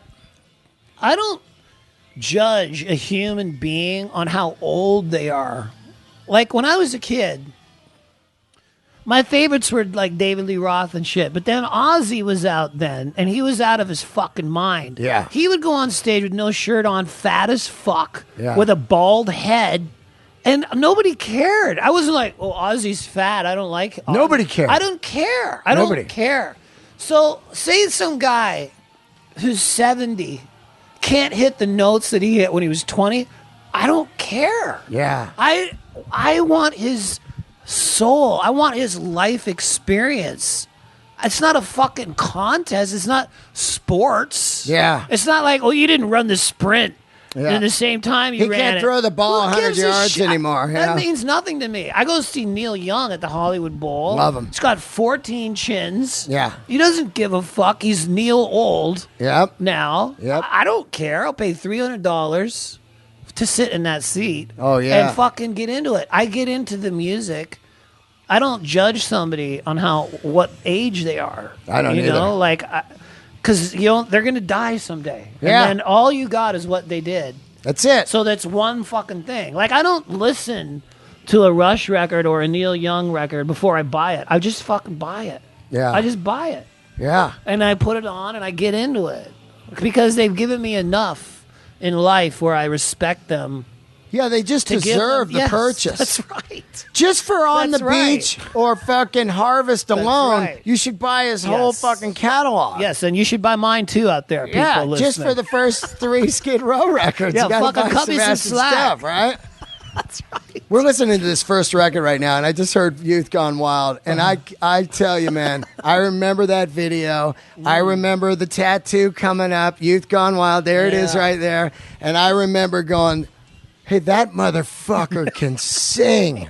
It was mind-boggling. Wow. The front man is really an 80s thing, and it's kind of gone now. Well, Robert Plant stuff, but the front man is gone, right? I gotta say that I think that the way people record records now has a lot to do with what you're saying, because when every voice is pro-tooled and put through the same fucking program, they're all going to sound somewhat similar. When I put on the radio these days, there's a certain sameness because it's all so perfect. Yeah, you're right. To really get a front man, you can't cover it up with all this perfection and programs and all. You got Yeah. You got to fucking, like Janis Joplin. Can you imagine taking her vocal track and putting it in Pro Tools and making it? That'd be disgusting. But that's what people do. I know. It They're would so not worried sound, about It would flaws. not sound like Janis Joplin. It would not be any. It wouldn't be special. Janis Joplin wouldn't be signed right now. She wouldn't be signed. They'd be But like, that's the greatest singer. Like one of the great of all times. She wouldn't even be in the game. They'd But be that's like, when you say there's no front man. Yeah. We can't even get to them through all the layers of shit. Yeah. How do you even get to them? Like, it all sounds the same. Like, when I listen to this record, there's no record that sounds like this. It's got its own identity. That was the fucking purpose when we started in rock. Every band, you had to have your own sound. You remember that? yeah, hell yeah. Because when I started in Skid Row, Bon Jovi was helping us, and he's like, Sebastian, sometimes you sound like Vince Neil. Sometimes you sound like Dio. Sometimes you sound like Halford. Sometimes you sound like this guy. You got to fucking figure out right now how to sound like Sebastian. Wow. And this album is like, He laid that on you? yeah, because it was true, because I was a kid. Yeah. So sometimes it sound like Vince. You can hear that. Same with me. Sometimes Right? I was Axl. Yes. Sometimes I was Lane Staley. And it was like, dude, now, Yeah. right now, Yeah. you've got to fucking figure this out. And how'd you figure it out? I don't, just hours of locking myself in a room, singing over and over. And Michael Wagner, the producer, helped me a lot. Yeah. And he produced this, and he would coach me. Would he say stuff like, Yeah, to Halford, give me Halford, go that, get into your thing. or give me some more of that. Or Yeah. he came up with this album, and when we did like the demos for 18 in Life, that's when I first heard my own sound. Like, that was my sound. Yeah. I got it. God, that song. Yeah, well, Come on, dude. I mean, you know what I mean? The Well, people screams still on love it. What I love too is you're singing on there a lot like Brian Johnson on Back in Black. Really? No, not sound like. I'm saying where no one's gonna buy this anyway. I'm singing this today, and you go, holy shit, I'm 49 now. I got to sing 18 in Life. It's a monster hit. oh yeah, I could still do it, but I gotta spend like, weeks Getting ready. getting my voice ready. Yeah. What kind of guy was Bon Jovi back then? Because he was the biggest rock star on the Are planet. we drinking wine now, or no? But you know what I mean? He was the biggest. Yes. I still think I Will Be There For You is one of the best songs ever wrote in that era. I like the song "Let It Rock." Yeah. The first song. But to me, it was the ballads, man. Yeah. I'll be there for you. These 5 words I swear to you. When I breathe, when you breathe, I want to be the air for you. Straight up. But no, well, he really helped us and brought us on the New Jersey tour. Yeah. Which exposed us to the whole planet. That's incredible, right? And that's always a crapshoot. You don't know if people are gonna go for it. So he helped us out. Yeah. Definitely. But was he a good dude, or was it like business, or what was going on back then? Because, man, that thing is huge, that machine. He was a good dude in that I was a kid from Toronto that nobody knew in America whatsoever, a total unknown. And I lived at his house for a couple weeks. Oh, no shit? And my son, when my son was born, as a little baby, came down and stayed at John Bon Jovi's house so I could, that's pretty fucking cool. So when you say, is he a good dude? Yeah. There's another day that I wrote about in my book when I first met him. He goes, Sebastian, come on. He brought me in his closet and literally gave me the shirt off his back. Like, do you like these? I'm like, yeah. Like, trying to give me some cool clothes. Wow. I mean, so come on. I mean, he didn't have to do that. Oh, I'm just asking. He picked, but I'm saying, looking back, I was luckier than you can. I mean, I was like chosen by him. Yeah. Out of all the frontmen in the world that he knew about. So, yes, he was a good dude, That's fucking great, That man. is pretty crazy when I think. I think that band's great, man, Yeah, I miss Richie because Richie was a big part of it. Yeah, I haven't think that's seen horrible. his stuff either. That's just such a bummer. I don't care how good anybody is. It's like that's a team, that wrote some of the best songs. They were also such a powerful live band. Oh my God, right? Like they had that Bruce Springsteen New Jersey working man thing. Work ethic. Yeah, but also the way they came off on stage was like anthemic. Yeah. You know, like anthems. Yep. You know, so like Bruce. Yeah. You know, You get into Bruce? I love him. I do. The older I get, yeah. Yeah. Yep. Well, who do you get into now that you're older? Like, to me, I hated Bruce growing up. I couldn't stand the Grateful Dead. Well, And- when I was a little boy, I didn't like Neil Young's voice. Right. And I remember telling my dad, because he would hold his R's. Like he'd go, "You can't be 20 on Sugar Mountain." I go, "Dad, why does he go, Sugar Mountain?" Yeah. Well, that's kind of some hillbilly, right? Yeah, but then when my dad died, the sound of Neil Young's voice was like he was in the, it was that powerful. It was that my brain associated his music so much with my dad. So then when he died, I would fucking listen to Neil Young records and lose my mind. The best, man. Yeah. I mean, my favorite Neil Young is On the Beach, and most people don't even know I love it. On the Beach. It's unbelievable. See the Sky About to Rain. Is that on that one? Or is that American Stars and Bars? American Stars and Bars. But you got wait, I heard some people been talking me down. Yeah. Bring up Walk my On. name, spread it around. Yep. But they don't see the happy times. You live your life and I'll live mine, bitch. That's great. So Walk On. But See the Sky About to Rain fucking destroys Neil is just a killer, man. Harvest is unbelievable. On the Beach, Zuma. Oh, you got the box set. Wow. Yeah, look at this right here. This is the shit right here. So, yeah, you got Rust Never Sleeps. Look at live Rust, man. Yeah, loving it. Everything about Neil. Comes a time. Man, Love comes a time. What about the record,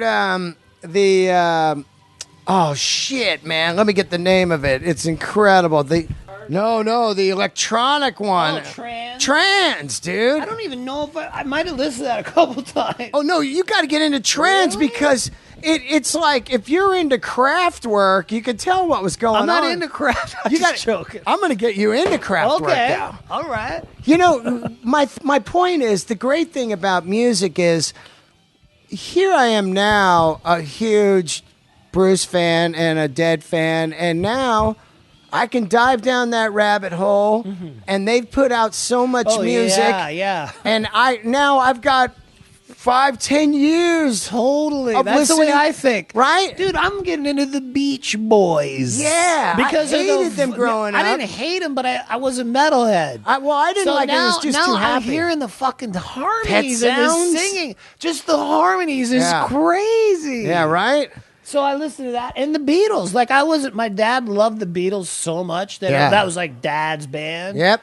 But now I'm fucking collecting those first pressings that play Love up in Vegas. Oh, yeah. Did you go to that? No, I got to see that. Dude, that is nuts. Yeah. If you like I love that play. I'm getting into It's the great. Beatles hard. Yeah. But, I got heavily into the Beach Boys once I got turned on to Pet Sounds.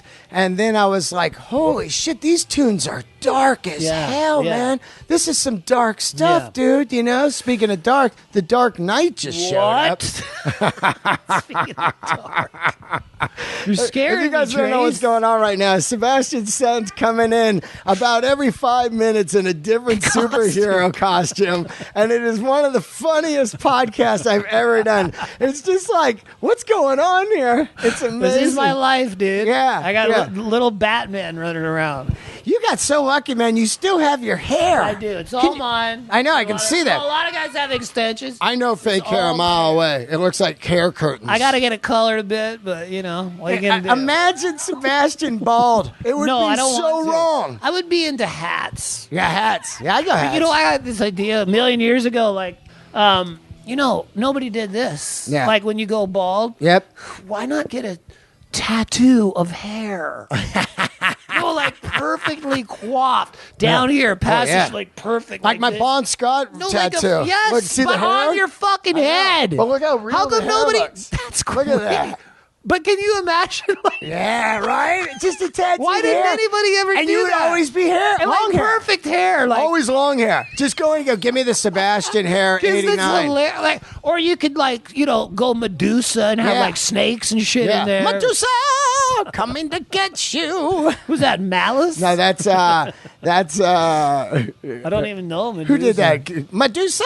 I don't know. Oh man, I think is it King Diamond? I can't remember. You get into King No, Diamond? Melissa. Oh, that. But oh yeah, Melissa. I'd be the first to watch your funeral, and I'd be the last to leave.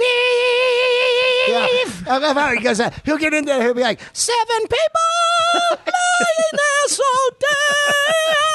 dead. Tonight the circle's His low voice is crying, basically like, no, get away. And then his high voice is just like, no.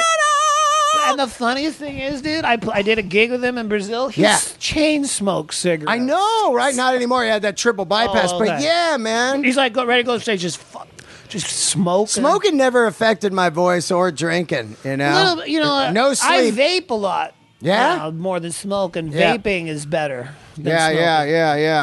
You Vaping vape, you get into the weed? Yeah, Big I weed like it. guy, It's yeah. California, Yeah, hell yeah. it's legal. It's so strong, though. I enjoy it. It's so strong, though, right? It depends which strain, but yeah, God, it's it like- works. You ever get into mushrooms? That's Not too much. No? not that. Still, Wow. you ever talk to Kiss, Gene Simmons, or anybody? Paul Stanley is good friends with my friend Cheryl Rickson, who Yeah. was the lady on the back of Rob Halford's motorcycle in Cream magazine. This is really taking me back. I remember that back then. Yeah, she lives around here. I lived at her house for 2 years, and Wow. she's pretty cool. We had a Kiss themed birthday party for Trace last month. Wow. So everybody was in Kiss making. We had a Paul Stanley impersonator in the boots, and I saw Paul Stanley costume. last month. And I live up the street from here. Right. That's why I live right close to you. So I'm in this pizza place, me and Michael Devin. yeah, And, dude, I'm playing. He's in my band, kind of. Oh, Michael Devin? Well, I jammed with him last night. Oh, he wouldn't even tell me. He's like- incredible. oh, he's so He's great. so good, and his pipes. Oh, how about his His singing? we did "Sweet Little Sister." I was like, "Oh my god!" His singing's great. He sang it perfect. Yeah. Yeah, man. He co-hosts this podcast with me like twice a month. You Oh, know? does he? Yeah. He's a great And guy. I was like, "Where are you last night?" He's like, "I'm in the studio, bro." He wouldn't tell me. Like, all right, I'm gonna text him. Hey, I'm gonna send him a video right now. I'm gonna, hey, you bastard. Let's get him right now. Hold on. All right. Here we go. Let's see here. Video. He co-hosts this with you? Yeah. Hey, you bastard. Was that a video? Yeah. I'm gonna send it to him. Hey, buddy. Yeah. What's up? Good jam with you last night. Why are you not telling me, man? I thought we were close. Because it's Trying to hold secrets? a secret super group. Think you know my secrets. Super group, huh? Oh, so you just threw on Slave to the Grind, and we were just talking about it's super hard to find on vinyl. And that was an era where CDs start kicking in, and we're not even really thinking about vinyl anymore.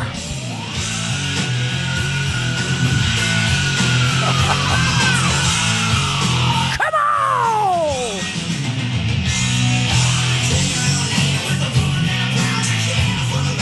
Bamboo couch, collect a bag of favors because the weather's running dry. I know the record soda, but she ain't gonna die. No, no. Yeah, bitch.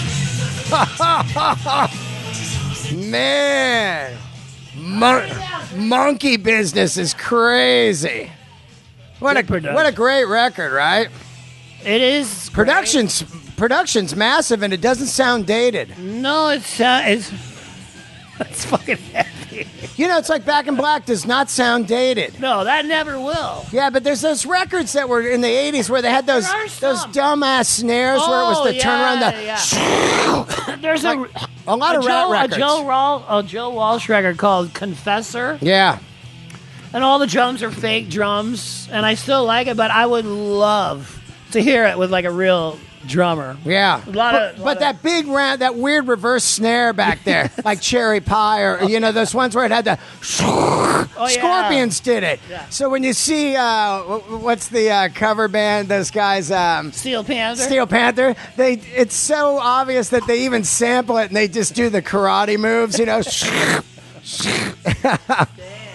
But yeah, like Back in Black, this record, Appetite. Oh my God. It sounds fucking epic. It doesn't have any dated sound to it. You know what you just said? You can't tell if this was mastered for vinyl. Right. I'm thinking vinyl. Yeah, because it's pretty big. They got a lot of... I'm just listening right there. Yeah, you got some low end, Because people don't understand that when stuff is put out on CD... And a lot of these shitty reissues of vinyl now, the labels just they're cashing in. Like, they just reissued all the Pink Floyd, and they didn't do it from the analog tapes. Why? What's the Pink Floyd, of all people, who it's all about the sonicness. And so you're getting off these glass masters that were mastered for CD, which is a total different sound. You know? It doesn't make any sense. It doesn't, man. It's crazy. That's one of the threads on the Kiss My Wax Facebook thing. If you're in all this, there's arguments about all the because they did the reissues from digital, right? And they sound great, but why not do it from the analog and get that sound? I think because it costs money. I think maybe because those tapes aren't in good shape. Well, they could bake them and redo them, but to me, we were talking about this when I first got here. You got to buy the originals if they're available. Yeah, and a mint copy of like Appetite, when I put it on, or a mint copy of Neil Young on the Beach or Harvest, or a mint copy of Rush Moving Pictures. Yes. Oh, you put it on, you go, whoa. Steely Dan. Oh, Asia? Come on, right? No album sounds like that. No album sounds like that. Steely Dan. That's quality sound. That is just cocaine jazz at its finest, right? I want to make my next record a California record with that kind of production, that kind of sound. That's what I'm going to go for. You ever think about doing a record that was kind of singer-songwriter? Well, my next record is definitely going to have that Battle with the Bottles song on it, and I'm going to, as I get older, like I want to be able to sit down with an acoustic guitar and just sing without all the production of a I love that concert. Yeah, because I can do that forever. Well, for me, what happened was after 80s rock, I think a lot of 80s people, they stuck in the 80s in a way of like, they didn't grow as listeners. No. To me and you, and I said this to Nikki Sixx recently on his show, I think a lot of people look at music as just a time machine back to when they were happy and single and not married with bills and whatever. Right. To me, music was more of a way of life. So from the 80s, I grow into the grunge, and then I grow into the alt country, which is Wilco and Son Volt and Ryan Adams and all that stuff, and keep going, to where when I post stuff on Instagram, people are like, God damn, your music is so eclectic. And it's like, because I love music. Yeah, me too. It's not sports teams to me. Dimebag said it one time, they go, what kind of music you like or don't like? He goes, I pretty much like all kinds of music. Yeah. Like, he goes, there's not much music I don't like. Yeah. And it's true. Like, I like music too like that. And it's so exciting, as you said, now that you're getting into, like, you're getting into stuff as you get older that maybe your dad loved. Yeah. And when I was young, I was like, Metallica only. Fuck everything else, I was like that too. Yeah, you're like that.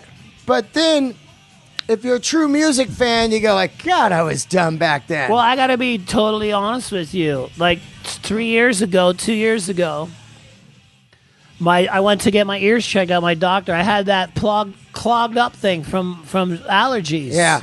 So he has this machine that'll suck all that shit out, right? Really? Yeah, you should go see this guy. It's the only guy that I know that can do that. Wow. He can fucking yank that shit out. What's he do? His name, Dr. Singerman down on Beverly Hills. So right. I'll give you his info.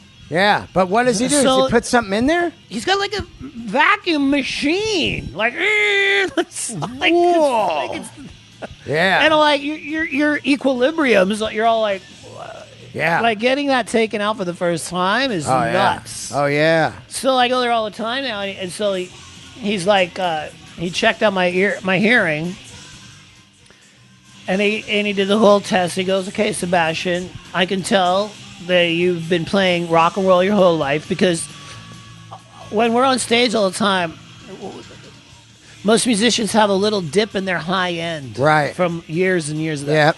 He goes, but you're fine. He goes, your ears are fine. He goes, you got no problems. Whoa. But if you don't start now, turning it down, in 10 years from now, you will wish that you did. Yeah. And I fucking, when he told me that, I cried, because nobody had ever said that to me. And I was like you. I've cranked the shit out of my music. Yeah. I liked it fucking loud. Me too. And you know, well, it feels good. Yeah. But you know, now I don't. You know what I like now? Warm. Well, what I did when my doctor told that, I followed his advice.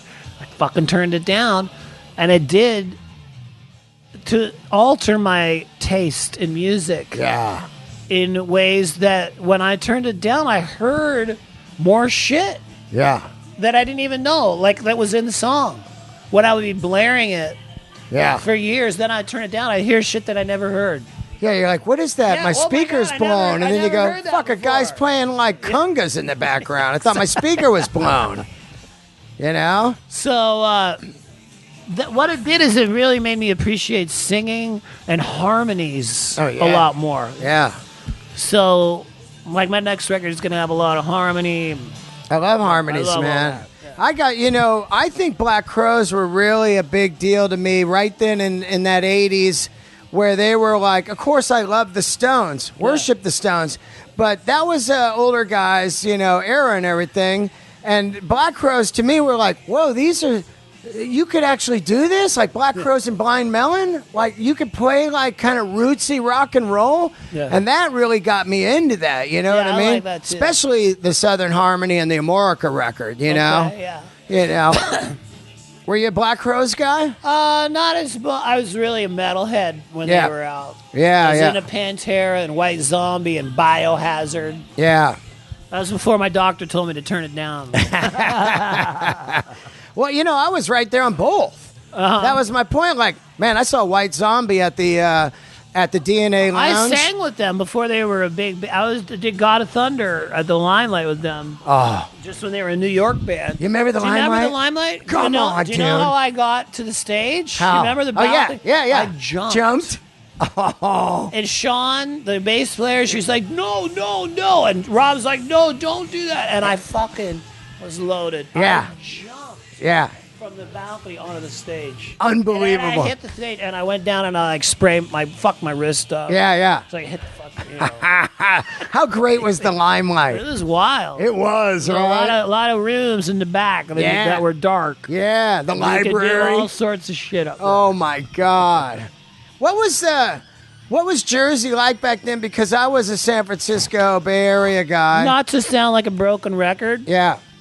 But I tell this in detail in my book the very first time I ever went there. Yeah. So if you really want to know, I get that, but I'm saying... what I say in the book is that you could feel in 86 and 87, like Bon Jovi and Little Steven and Bruce Springsteen, that whole feeling. Yeah. You could literally feel Stone it. Pony. Driving. Yeah, you could feel all that. Like the same way as when you're on Sunset Strip. Yeah. You can feel Motley Crue and all those bands. Yeah. You can feel that shit in Jersey with the Jersey music. So I was like, I want some of this, man. I want some of this vibe. It's a cool vibe. Yeah. Even now at the Sopranos, when you're there. It's about time for me to start watching that again. It's so great. Are you watching it again? I rewatched it like a year and a half ago, and it's just mind-boggling how great it is, Yeah. I still think greatest TV would be All in the Family. Love it. Then you get Sopranos, and then Breaking Bad. As far as love Breaking Bad. Yeah, right? Stranger Things also. Oh, I got to watch that. Dude, Stranger Things. You watch Love? No. You got to get into Love, dude. It's on Dude, Netflix. I'm telling you, though, Stranger Things Yeah. is up there with Breaking Bad. All right. It's up there as All right. far as being a great show. There's also a couple other really good shows. The Affair. Yeah. Watch that. You got to watch Love, dude. And there's one called Divorce Divorce? with Sarah Jessica Parker, which is a good show. Wow. Yeah. You watch a lot of TV? Yeah. I don't watch much. I love Netflix. Yeah, I love it. I love it. Who's your favorite comic now? You watch a lot of comedy? Yeah, like you. The first time I saw you when you did your rock and roll comedy, I was loving that. And I love Dane Cook. He's my friend. Yep. The Trailer Park Boys. Oh, yeah. I'm on their show. That's and right. They're hilarious. Yeah. Just shot a new You just shot a new season, yeah. Holy shit. Coming out up at the Marijuana Mansion. Where's that? It's like a couple blocks away from my house. Marijuana Mansion? That's what it's called, yeah. Wow. And it's this guy that owns this nutrient company, Advanced Nutrients. It's like a billionaire with this big mansion up there. So we shot an episode up there with Snoop Dogg and Vern Troyer. Yeah, Vern. Tom Green. Tom Green, Green's my friend. great dude. Yeah, he's funny. Guy's funny as shit. Remember that? I was co-hosting Tom Green's show when he'd be on vacation. He had a TV show for a while, and I would go do it, you know. And I was hanging with him, and he did a greatest Tom Green episode where he showed old stuff from the vault. And some of that Tom Green stuff is so fucking funny, man. There's one where he paints a naked chick on his dad's car. And his dad gets up to go to work, and there's just this naked chick with a vagina on the hood. Dude, it is one of the funniest things I've ever seen, man. I remember when he tried to deliver pizza to that guy that wanted to beat the hell out of him. Oh, my God. He is so funny, man. Funny. He is funny. So, dude, not to wrap this up, but I'm good with it. my pipes. I'm good with it. Yeah, we'll get off. I got to tell you, man, I can't thank you enough for doing the podcast. Thank you, Dean Delray. Yeah, it was fun. Dude, I love you, and I trip out so much when I have people on the show that were monumental in my life. Of like, oh my God, this guy was like people can slag on an era all they want, and if you don't like that era or whatever. But what they don't understand was the magnitude of some of these concerts, man. Yeah. They were electric, man. It still is happening. I mean, I did 50 shows last year from October to December, and I was juggling all the plates in the air, and then I got stopped momentarily. But I'm getting back into it, and I'm gonna hit the road hard again. You gonna play LA? I don't know when, but sometime. I'll be there, but man. I'm going to do my album, put out a new album, and then hit it hard. It's going to be great. Thank you so much. Thanks, are you on Instagram? Or you're I'm on all Instagram. Sebastian Bach. Yeah. Oh, I remember one quick thing. That one Instagram with the giant rattlesnake. Oh, you saw that? Well, I had filmed the rattlesnake 2 weeks before that. And then me and my buddy, it was a small one, you know, and I was like, holy smokes, you know, Beechwood Canyon. And then you said, look at this snake. And I was like, whoa, man. Huge. That was huge. I love running around up in these hills. It's great, right? It's killer, yeah. Well, it was great to see you, and I'm looking forward to going to one of your vinyl parties. Yeah, and, you're coming. Yeah, sure. And go out there, man, and throw on or get his book. What's the book called again? 18 in Life on Skid Row. Yeah. I'll give you one today, dude. I'm going to read it. All right? I will Good. read it, man. Put it next to the toilet. That's the perfect place to read books. I like to read them on planes. Yeah, You know you'll what I like mean? this one. Yeah. Okay. Thank you so much, Thanks, man. Dean. Thanks, guys, for Right tuning on. in. Candles lit. Leave a review and subscribe on iTunes.